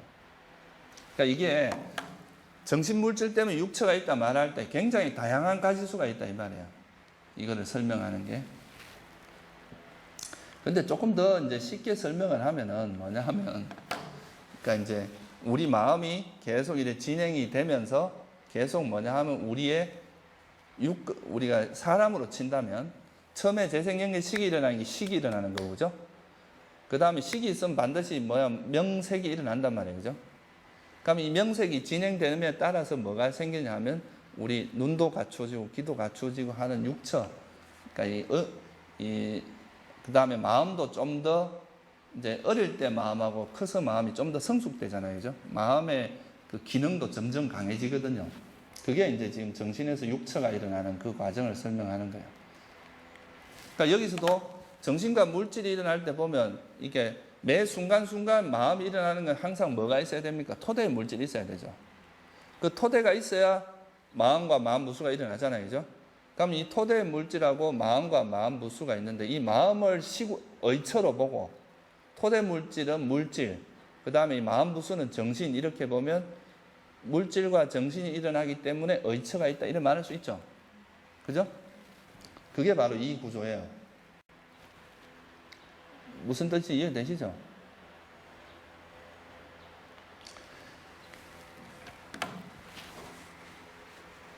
그러니까 이거는 되게 이제 지금 제가 설명드린 거는 굉장히 엄밀하게 설명을 한 거고, 좀 이제 쉽게 말을 하면은 아까 말했듯이 이제 물질과 정신이 이렇게 계속 이어져, 그러니까 마음이 일어나면 거기에 따르는 물질이 따라오게 돼 있단 말이에요. 그죠? 그래서 마음이 계속 이제 시기 최초에 일어나는 게 재생연결 시기고, 그죠? 그 다음에 이제 명색이, 그러니까 마음이 일어나면 거기에 따른 색도 일어나기 때문에 명색이라고 하는 거죠. 물론 이제 무색계 같은 건 색이 아니라겠죠. 이게 이제 이렇게 일어나면서 우리 육처가 이제 딱 자리를 잡기 시작을 하는 거죠. 그죠? 물론 이전에도 있지만 이제 완전해진다 이 말이에요. 그럼 육처가 생기면 뭐가 일어나냐 하면, 이제 우리가 6개의 센스가 이제 완성되면 그 다음에 뭐가 일어나겠어요? 외부 대상과의 접촉이 일어나겠죠. 그죠? 그게 감각 접촉이다. 그러니까 태어나면 보통 태아에 있을 때는 이제 이런 그 처음에 태어났을 때는 이런 육근이 다 제대로 모양이 갖춰지는데 인간 같은 경우 시간이 좀 걸리잖아요, 그죠? 그 육처가 있으면 이제 감각 접촉이 있다. 여기 이때 육처는 안의 육처, 밖의 육처 이래갖고 무슨 말이냐면 안이비설 신의가 있고 색성한 미촉법이 있으면 그것이 이제 감각 기능하고 대상이 이래 부딪힐 때 감각 접촉이 일어나잖아요, 그죠? 그 말을 이제 여기 육처 때문에 촉이 있다 이렇게 이야기하는 거죠. 그러면 이게 만약에 눈하고 형상이 부딪혔을 때 감각 접촉이 일어났으면 안촉이라 한다 이 말이에요. 눈으로서 접촉이 일어났기 때문에, 그죠? 그럼 만약에 소리와 귀가 부딪히면 이촉이 되겠죠, 그죠? 그걸 이제 뭐 풀어 쓰면 귀의 감각 접촉 이렇게 이야기할 수 있고, 코 뭐 이거 어떻게 가는지 아시겠죠, 그죠? 그래서 안이비설 신의처 하고 색성향 미촉 법처가 만났을 때는 안촉, 이촉, 비촉, 설촉, 신촉, 의촉이 일어난다 이 말이에요. 감각 접촉이 있으면 첫째 또 이제 일어나는 게 뭐냐 하면 느낌이죠. 아, 이 대상은 마음에 든다 안 든다. 또는 마음에 행복하다, 행복하지 않다, 괴롭다. 그러니까 스님들이 아까도 이야기했지만 내가 괴롭다고 느끼는 거는 우리는 내가 괴롭다 이렇게 생각하지만 부처님 말씀은 그런 외부 대상과 그러니까 뭐 예를 들면 정신적인 대상일 수도 있고 뭐 누가 때려서 그럴 수도 있고 그런 감각 접촉이 있을 때 거기서 뭐가 일어난다는 거예요? 느낌이 일어나는데 그 느낌이 괴로운 느낌이 일어나는 거죠. 그죠? 그런 괴로운 느낌이 일어나는 것이 바로 이제 그러니까 촉이 있으면 느낌이 일어난다 이거예요. 그 느낌은 눈을 통해서 일어나면 안촉으로 인해서 일어난 느낌이죠. 이건 뭐 쉽게 말하면 이렇게 말할 수도 있어요. 우리가 이제 어떤 형상을 보면 뭐가 일어나면 안문 인식 과정이 일어나잖아요. 그죠? 그쵸? 그 안문 인식 과정이 일어날 때 일어나는 느낌을 전부 이제 안촉에서 일어난 느낌이다. 이렇게 말합니다. 그러니까 뭐 예를 들어 오문전향에서 일어나는 느낌도 있고 안식에서 일어나는 느낌, 받아들이는 마음에서 이런 것이 다 이제 그 안촉으로 인해서 일어난 느낌이다. 이렇게 표현을 하는 거죠. 이건 그렇게 어렵지 않죠. 그죠? 앞에 그 두 개 구조, 그 몇 가지 구조가 약간 어려운데 이 뒤에는 뭐 충분히 쉽게 이해됩니다. 그 다음에 이제 이런 느낌이 있으면 그 느낌에 대한 가래가 일어난다는 거예요. 보통 사람들은 행복한 느낌은 어때요? 계속 유지하고 싶은 가래가 일어나죠. 그죠? 근데 괴로운 느낌은 어때요? 사라졌으면 좋겠다고 하는 가래가 일어납니다. 그게 비존재에 대한 가래예요. 없었으면 좋겠다. 그러니까 이제 그 감각을 즐기는 가래. 그래서 이제 어떤 대상에 대해서 좋은 느낌이 일어나면은 그거에 대해서 이제 즐기고자 하는 그런 게 일어나고, 그래서 이제 느낌은 세 가지로 이야기합니다. 이 참 가래는 감각적 욕망에 대한 가래, 존재에 대한 가래, 비존. 우리가 보통 욕계에서 일어나는 건 주로 뭐냐 하면 감각적 욕망에 대한 가래입니다. 뭐 좋은 거 보면 막 좋아하고 정신 못 차리는 거 이런 게 다 이제 형상에 대한 가래죠, 그죠? 세속 사람들이 주로 이제 즐기는 즐거움이 다 이런 거예요. 뭐 좋은 경치 보러 다니고, 그죠? 아니면 뭐 좋은 음악 듣고 이제 그걸로 즐기는 거, 그게 이제 소리에 대한 가래고, 또 뭐 향수 같은 거, 막 예를 들면 좋은 향기를 좋아한다거나 이런 게 다 뭐겠어요? 향에 대한 가래죠, 그죠? 그 다음 제일 뭐 또 대표적인 게 맛에 대한 가래. 뭐 맛있는 거 뭐 있다 그러면 뭐 몇 시간을 가서라도 먹으러 가잖아요. 이게 이제 그리고 이제 이 손과 터치했을 때 오는 뭐 이성들이 이렇게 손잡기 좋아하고 뭐 이런 건 터치로 인해서 오는 즐거움이죠. 그런 것을 즐기는 것이 보통 욕계의 삶이에요. 그게 이제 감각적 욕망에 대한 가래죠, 그죠? 근데 이런 거는 별로 관심이 없어. 새끼 같은 데나 이런 데 가면. 근데 이런 데는 존재에 대한 가래가 있는 거죠, 그죠? 내가 너무 행복하니까 이 상태를 계속 살고 싶다 이거야. 그게 존재에 대한 가래입니다. 그리고 우리가 막 너무 힘들면 어떡합니까? 자살을 하거나 이러잖아요, 요즘. 그 자살이라는 거는 죽으면 끝이다 생각을 하는 그게 그 속에 감춰져 있어요. 그러니까 뭐냐면 이제 내가 죽으면 이제 아무것도 걱정도 없는 세상으로 가겠다 하고 죽어버리잖아요. 근데 그거는 사실 왜 가래라고 하냐면 그건 자기 열망일 뿐이지 자기 업이 남아있는 한 안 태어나고 싶다고 해서 안 태어나지는 게 아니에요. 그건 태어날 수밖에 없는 거죠. 그죠? 그러니까 그건 단지 열망에 불과하다 이거예요. 그래서 사실은 불교적으로 보면은 자살을 하면은 더 큰 뭐 속된 말로 뭐 쓰레기차 피하달라다 똥차에 뭐 치인다고. 그러니까 지금 현생의 괴로움에 대해서 자기가 이제 뭐 어떻게 보면 저지른 업의 결과라 생각하고 인욕하고 그걸 극복을 해야 되는데 지혜로서 그걸 도망가기 위해서 또 자살을 하거나 이런 선택을 하면 그 보통 자살할 때는 불만족을 가지고 죽거든요. 그 성냄이란 말이에요. 그럼 죽으면 그 보통 악체에 태어난단 말이에요. 그럼 더 큰 고통이 기다리고 있을 수도 있다 이거예요. 그래서 이제 그런 것은 비존재, 태어나고 싶지 않은 그런 가래를 바탕으로 한 거다 이거예요. 그래서 이런 가래가 있으면 뭐가 일어나냐 하면 다시 이 가래가 이제 처음에 일어날 때는 그냥 강력하지가 않은데 반복되다 보면 강해집니다. 그게 취착이라고 그러죠. 이 가래가 이제 강력해진 형태를 취착이라고 이야기를 합니다. 예를 들어서 뭐 극단적인 예를 들면 이제 누가 지나가다 어떤 뭐 사람 봤는데 되게 마음에 들어갖고 아 괜찮다 이런 집에 가서도 계속 생각이 나고 그러면 나중에는 이제 막 안 하면 못 견딜 정도로 강해질 수 있잖아요. 그런 게 이제 일종의 취착이다 이렇게 말할 수 있는 거죠. 그 취착은 앞에서 공부했듯이 감각적 욕망에 대한 취착, 사견에 대한 취착, 계율과 의식에 대한 취착, 자아라는 교리에 대한 집착 이렇게 네 가지로 설명이 됩니다. 저기서 말한 계율과 의식은 그거라 그랬죠, 그죠? 불교에서 말한 계율하고 좀 다르고, 그죠? 뭐 예를 들면 평생 소처럼 살겠다라든가, 평생 내가 개처럼 살겠다라든가, 뭐 이런 걸 통해서 깨달음을 얻을 수 있다고 생각하는 그런 걸 이야기합니다. 그리고 뭐 이런 제사 있잖아요. 그런 의식. 여기서 말하는 거는 이제 우리 의식을 이야기하는 게 아니라 그 제사 의식, 의례 의식 그런 걸 이야기하는 거예요. 그런 이제 취착이 생기면 뭐가 일어나냐 하면은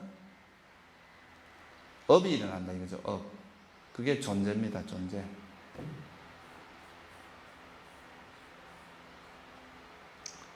스님들이 이거 나는 옛날에 12연계 공부할 때 유라는 개념이 잘 이해가 참 안 돼 있었거든요. 이걸 왜 유라고 했는지가 잘 이해가 안 되는데 이게 이제 원래 그 빨리어를 공부해 보면은 이 유라는 것이 빨리어로 뭐가 되어 있느냐 하면 바와예요. 바와라는 건 뭐냐 하면 존재란 뜻이거든요. 그러니까 우리가 이제 욕계 바와 그럼 욕계 존재란 뜻이에요. 까마 와짜라 바. 그러니까 이 바와라는 건 존재인데 이 존재라고 하면은 사실은 이제 내가 욕계 존재다 그러면 지금 이런 몸을 오온을 가지고 있는 나 이런 존재를 이야기하는 거잖아요, 그죠? 근데 여기서 존재라는 의미는 두 가지 의미가 있어요. 이렇게 오온을 아예 가진 존재가 있고 존재의 원인이 된다는 것도 뜻이 포함되어 있어요. 그래서 이게 이제 아예 그러니까 이렇게 존재로서 태어난 거는 생류라고 이야기를 하고 이거는 그러니까 우리가 생노사 할 때 생하고 같은 개념입니다. 근데 보통 여기 12연계에서 여기 유라고 하는 것은 주로 뭘 의미하냐면 업유를 이야기합니다. 업이라는 그 자체는 존재가 아니죠, 그죠? 근데 이 업이 뭐를 만들어냅니까? 업을 조건으로 해서 뭐가 생겨요? 존재가 생기잖아요. 그래서 이게 이제 존재의 원인이 된다는 의미에서 이걸 존재라고 표현한 거예요. 사실은 이 자체가 존재라는 의미도 있지만 존재의 원인이라는 의미에서 존재라는 의미도 있다 이거예요. 그래서 이거를 이제 빨리어로서는 바와라고 이야기를 하는데 그 두 가지 의미가 깜마 바와가 있고 하나는 제가 기억이 안 나는데 우빠파티인가 뭐 그래요. 하여튼에 업으로서의 존재가 있고 생으로서의 존재가 있어요. 그러니까 여기서 업유라고 하는 건 업하고 똑같은 개념으로 이해를 하시면 되고 이 생류라고 하는 것은 업에 의해서 욕계나 색계나 무색계에 태어난 그 존재를 이야기하는 겁니다.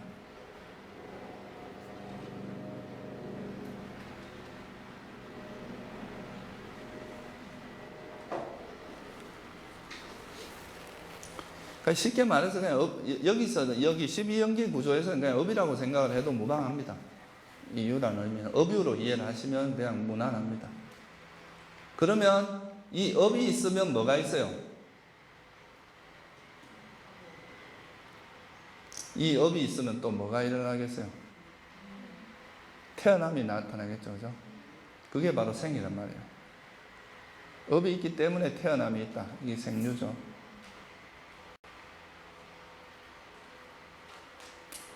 욕계 악체에 태어날 수도 있고 선체에 태어날 수도 있고 그다음 색계, 무색계에 태어날 수 있는 이게 이제 생이죠.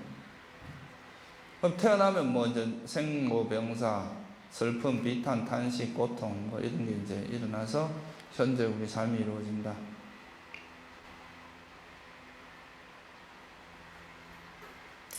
그래서 이거를 염기의 순관, 아까 이건 앞에서 이야기했던 거고요.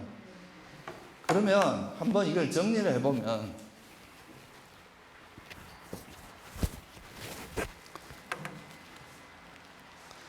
이 지금 그러니까 무명이 있기 때문에 행이 있고 그 행에 의해서 식이 일어난다. 이거를 뭐라고 하냐면 이게 태어남이죠, 그죠?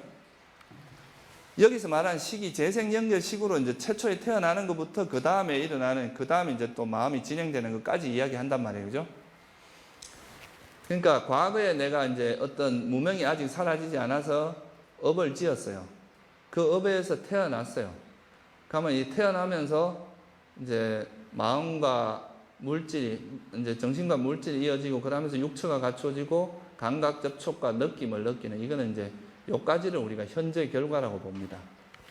그러니까 이게 이제 과거생에 그 무명과 행 때문에 이 생에 태어나서 계속 어떤 대상을 만나면서 이런 느낌을 가지면서 살아가는 모습을 이야기하는 거죠.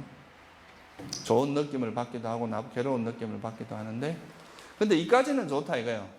그냥 느낌만 가지는 거는 별 문제가 안 되는데 사람들이 이 느낌에 대해서 뭐가 일어나면서 문제가 되냐면 가래가 일어나는 거예요.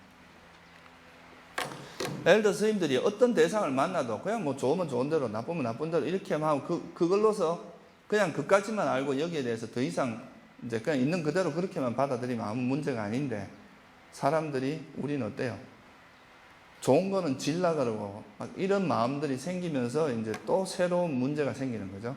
그게 이제 가래와 치착이 있으면 다시 또 업이 이루어진다 이거예요.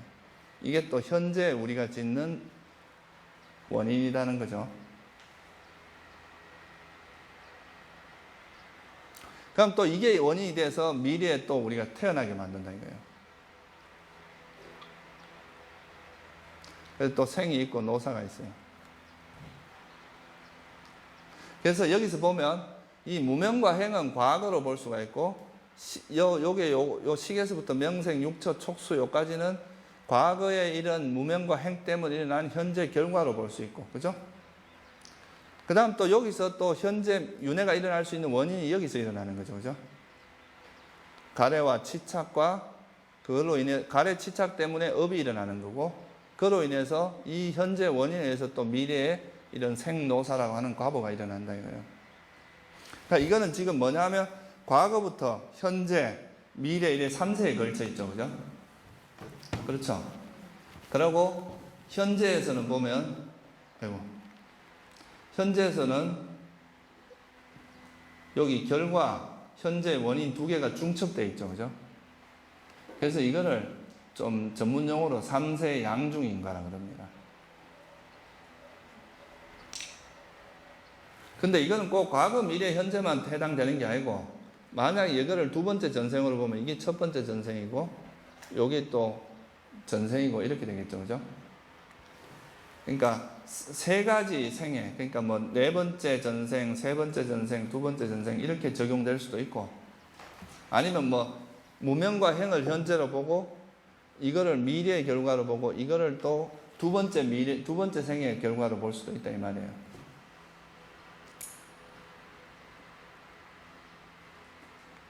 그리고 여기는 보면 이 행업 때문에 일어난 게 식, 명생, 육처, 촉수 이렇게 해놨고 여기는 업 때문에 바로 생으로 갔잖아요. 그죠?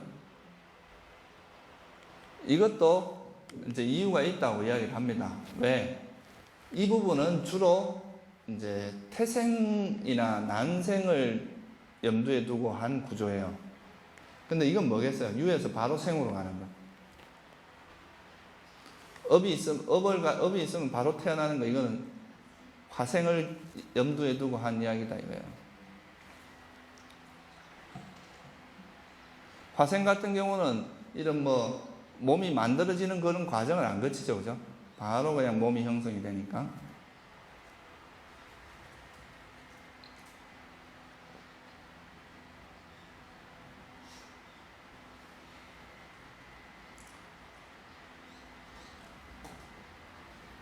그래서 이거를 보면은, 근데 여기서 보면은, 이제, 무명 때문에 행이 있다. 이 구조에서, 이 무명이라는 거는 결국 뭐냐 하면, 오염원이라고 할 수 있죠. 그죠? 맞네. 그죠? 그러니까 불순한 마음이라고 할 수 있단 말이에요. 이거 무명은 오염원이에요. 이 행은 뭐예요? 업이잖아요. 그죠? 그러니까 이 지금 12연기가 좀 복잡해 보여도 그 큰 틀을 보면은 오염원이 있고, 그러니까 쉽게 말하면 번뇌가 있다 이 말이에요. 번뇌가 있기 때문에 또 뭐가 일어나요? 업이 일어납니다. 그러면 그 업이 있으면 반드시 또 태어남이 있어요. 이 세 개의 구조로 이루어져 있다 이거예요. 이게 12연기를 전체적으로 잘 뜯어보면.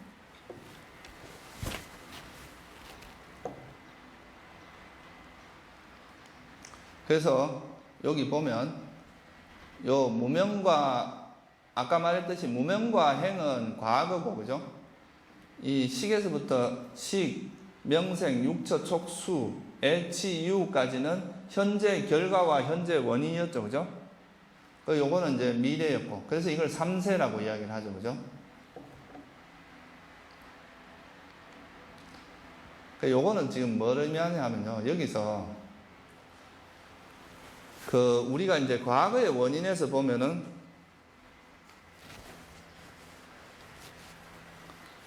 이 무명이라는 게 아까 말했듯이 이제 오염원이고, 이거는 행은 업이고, 그리고 식은 태어남의 구조를 설명하는 건데, 이 무명이라는 것이 있으면 가래와 치착 이것도 무명의 구조잖아요. 그죠?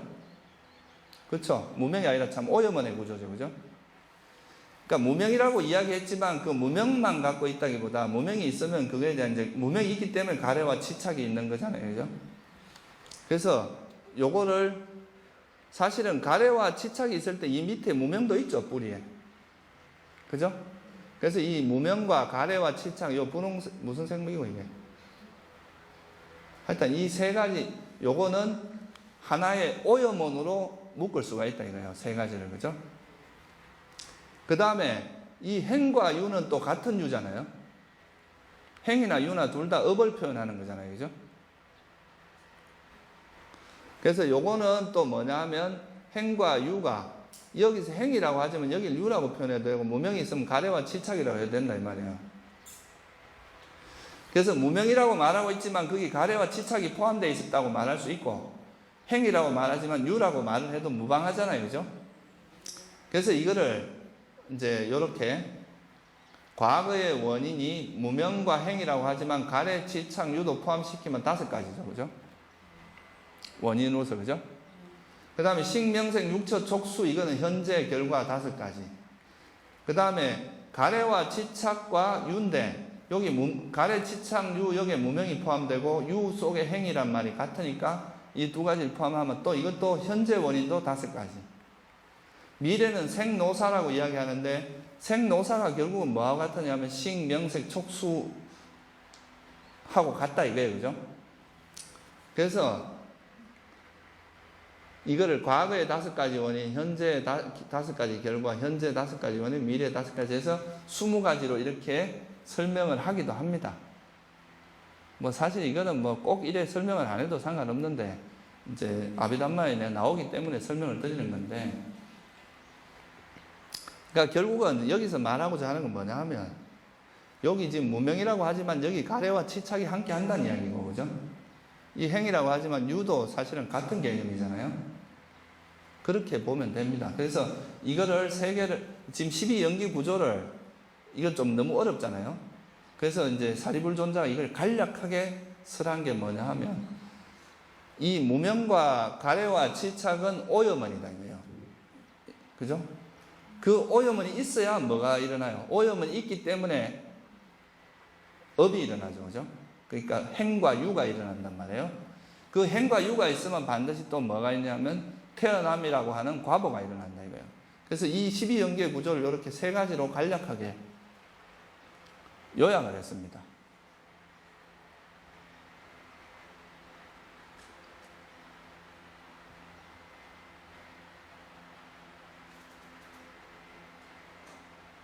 그래서 이걸 왜 해전이라고 하느냐 하면, 무명과 가래와 치착이 있으면 뭐가 일어난다 그랬어요? 예를 들어서 스님들도 지금 왜 이래 출가를 했겠습니까? 무명과 가래와 치착이 있다는 걸 알기 때문에 출가를 한 거 아니에요, 그죠? 그로부터 벗어나기 위해서 출가를 한 거잖아요. 그러면 이 무명과 가래와 치착 때문에 스님들 같이 출가를 하고 이러면 선한 업이 일어날 수도 있고, 또 만약에 수행도 안 하고 땡땡거리고 놀면 불선업이 일어나겠죠. 그러니까 그 선업과 불선업이 일어나는 게 바로 행이란 말이에요. 그죠? 그러니까 오염원이 있으면 반드시 뭐가 있어요? 업이 있다 이거예요. 업이. 업의 해전. 그죠?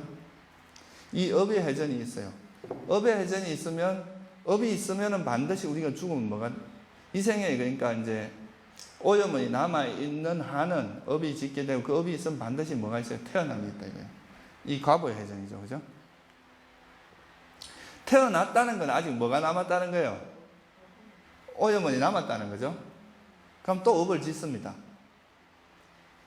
그러니까 만약에 이 생에 여기서 이 두 가지는 같이 움직이는데, 만약에 스님들 열심히 수행하셔가지고 이걸 잘라버렸어요. 이거.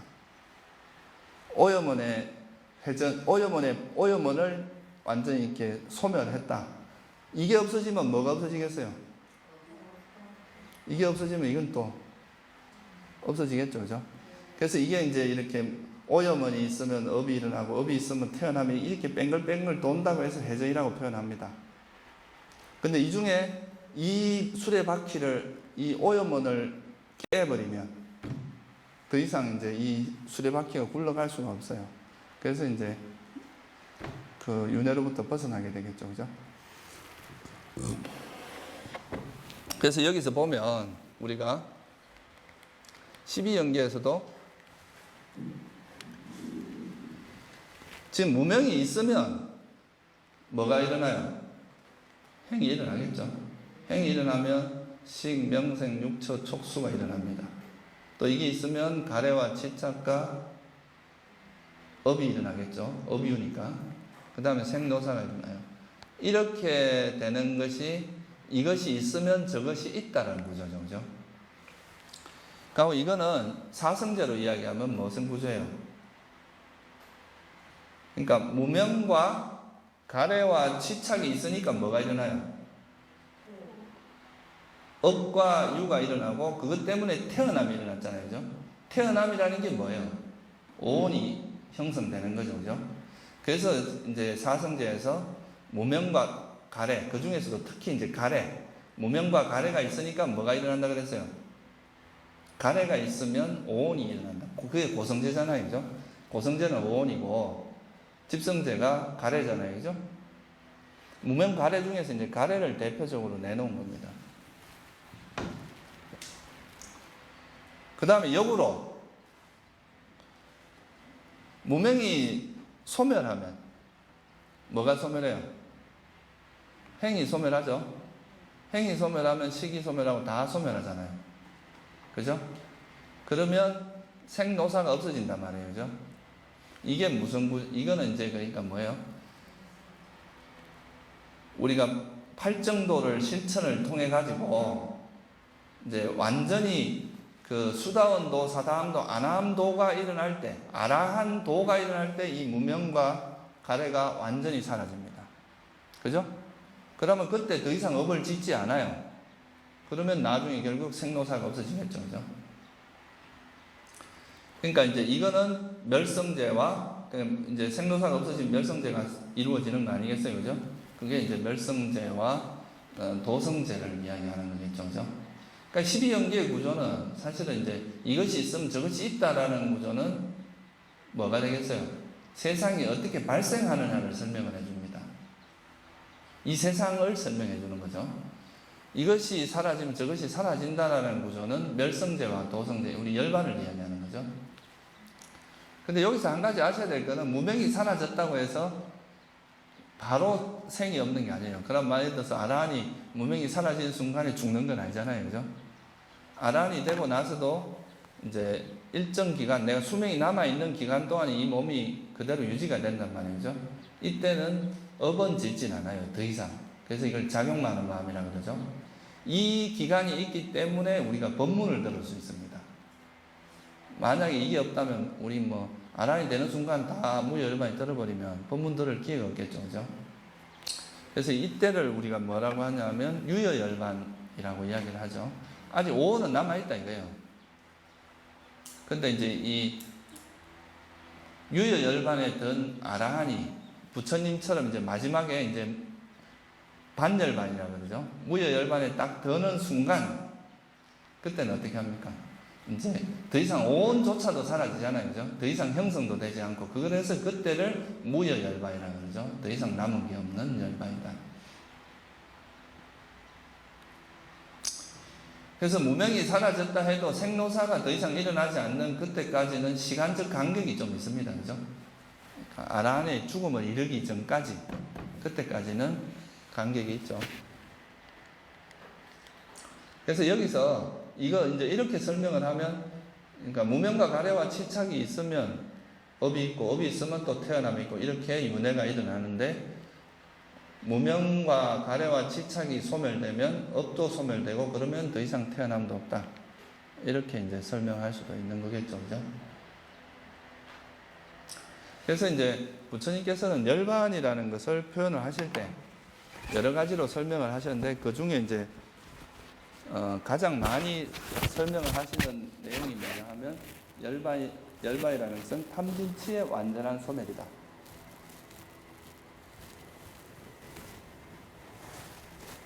탐진치가 소멸하게 되면, 이제 탐진치가 이거잖아요, 그죠?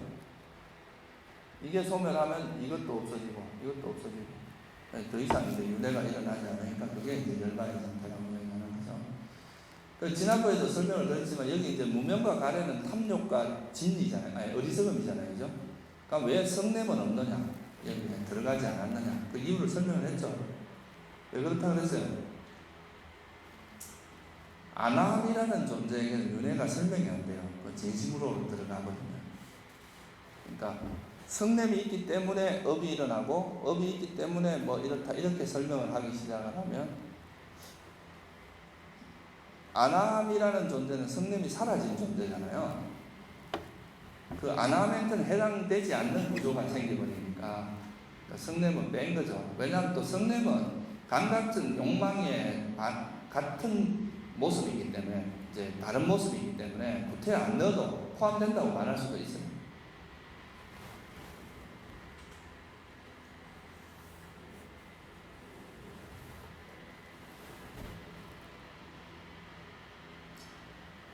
그래서 이 12연기의 구조를 보면은 우리가 이제 아라한이 깨달음을 얻어서 이제 아라한이 된다면 더 이상 이제 태어남이 없다는 거고요. 이제 아라한이 되기 전까지는 계속 반복해서 태어나는 거다. 이렇게 설명을 할 수가 있겠습니다. 오늘은 이제 제가 하는 이야기는 이게 다 한 것 같고요.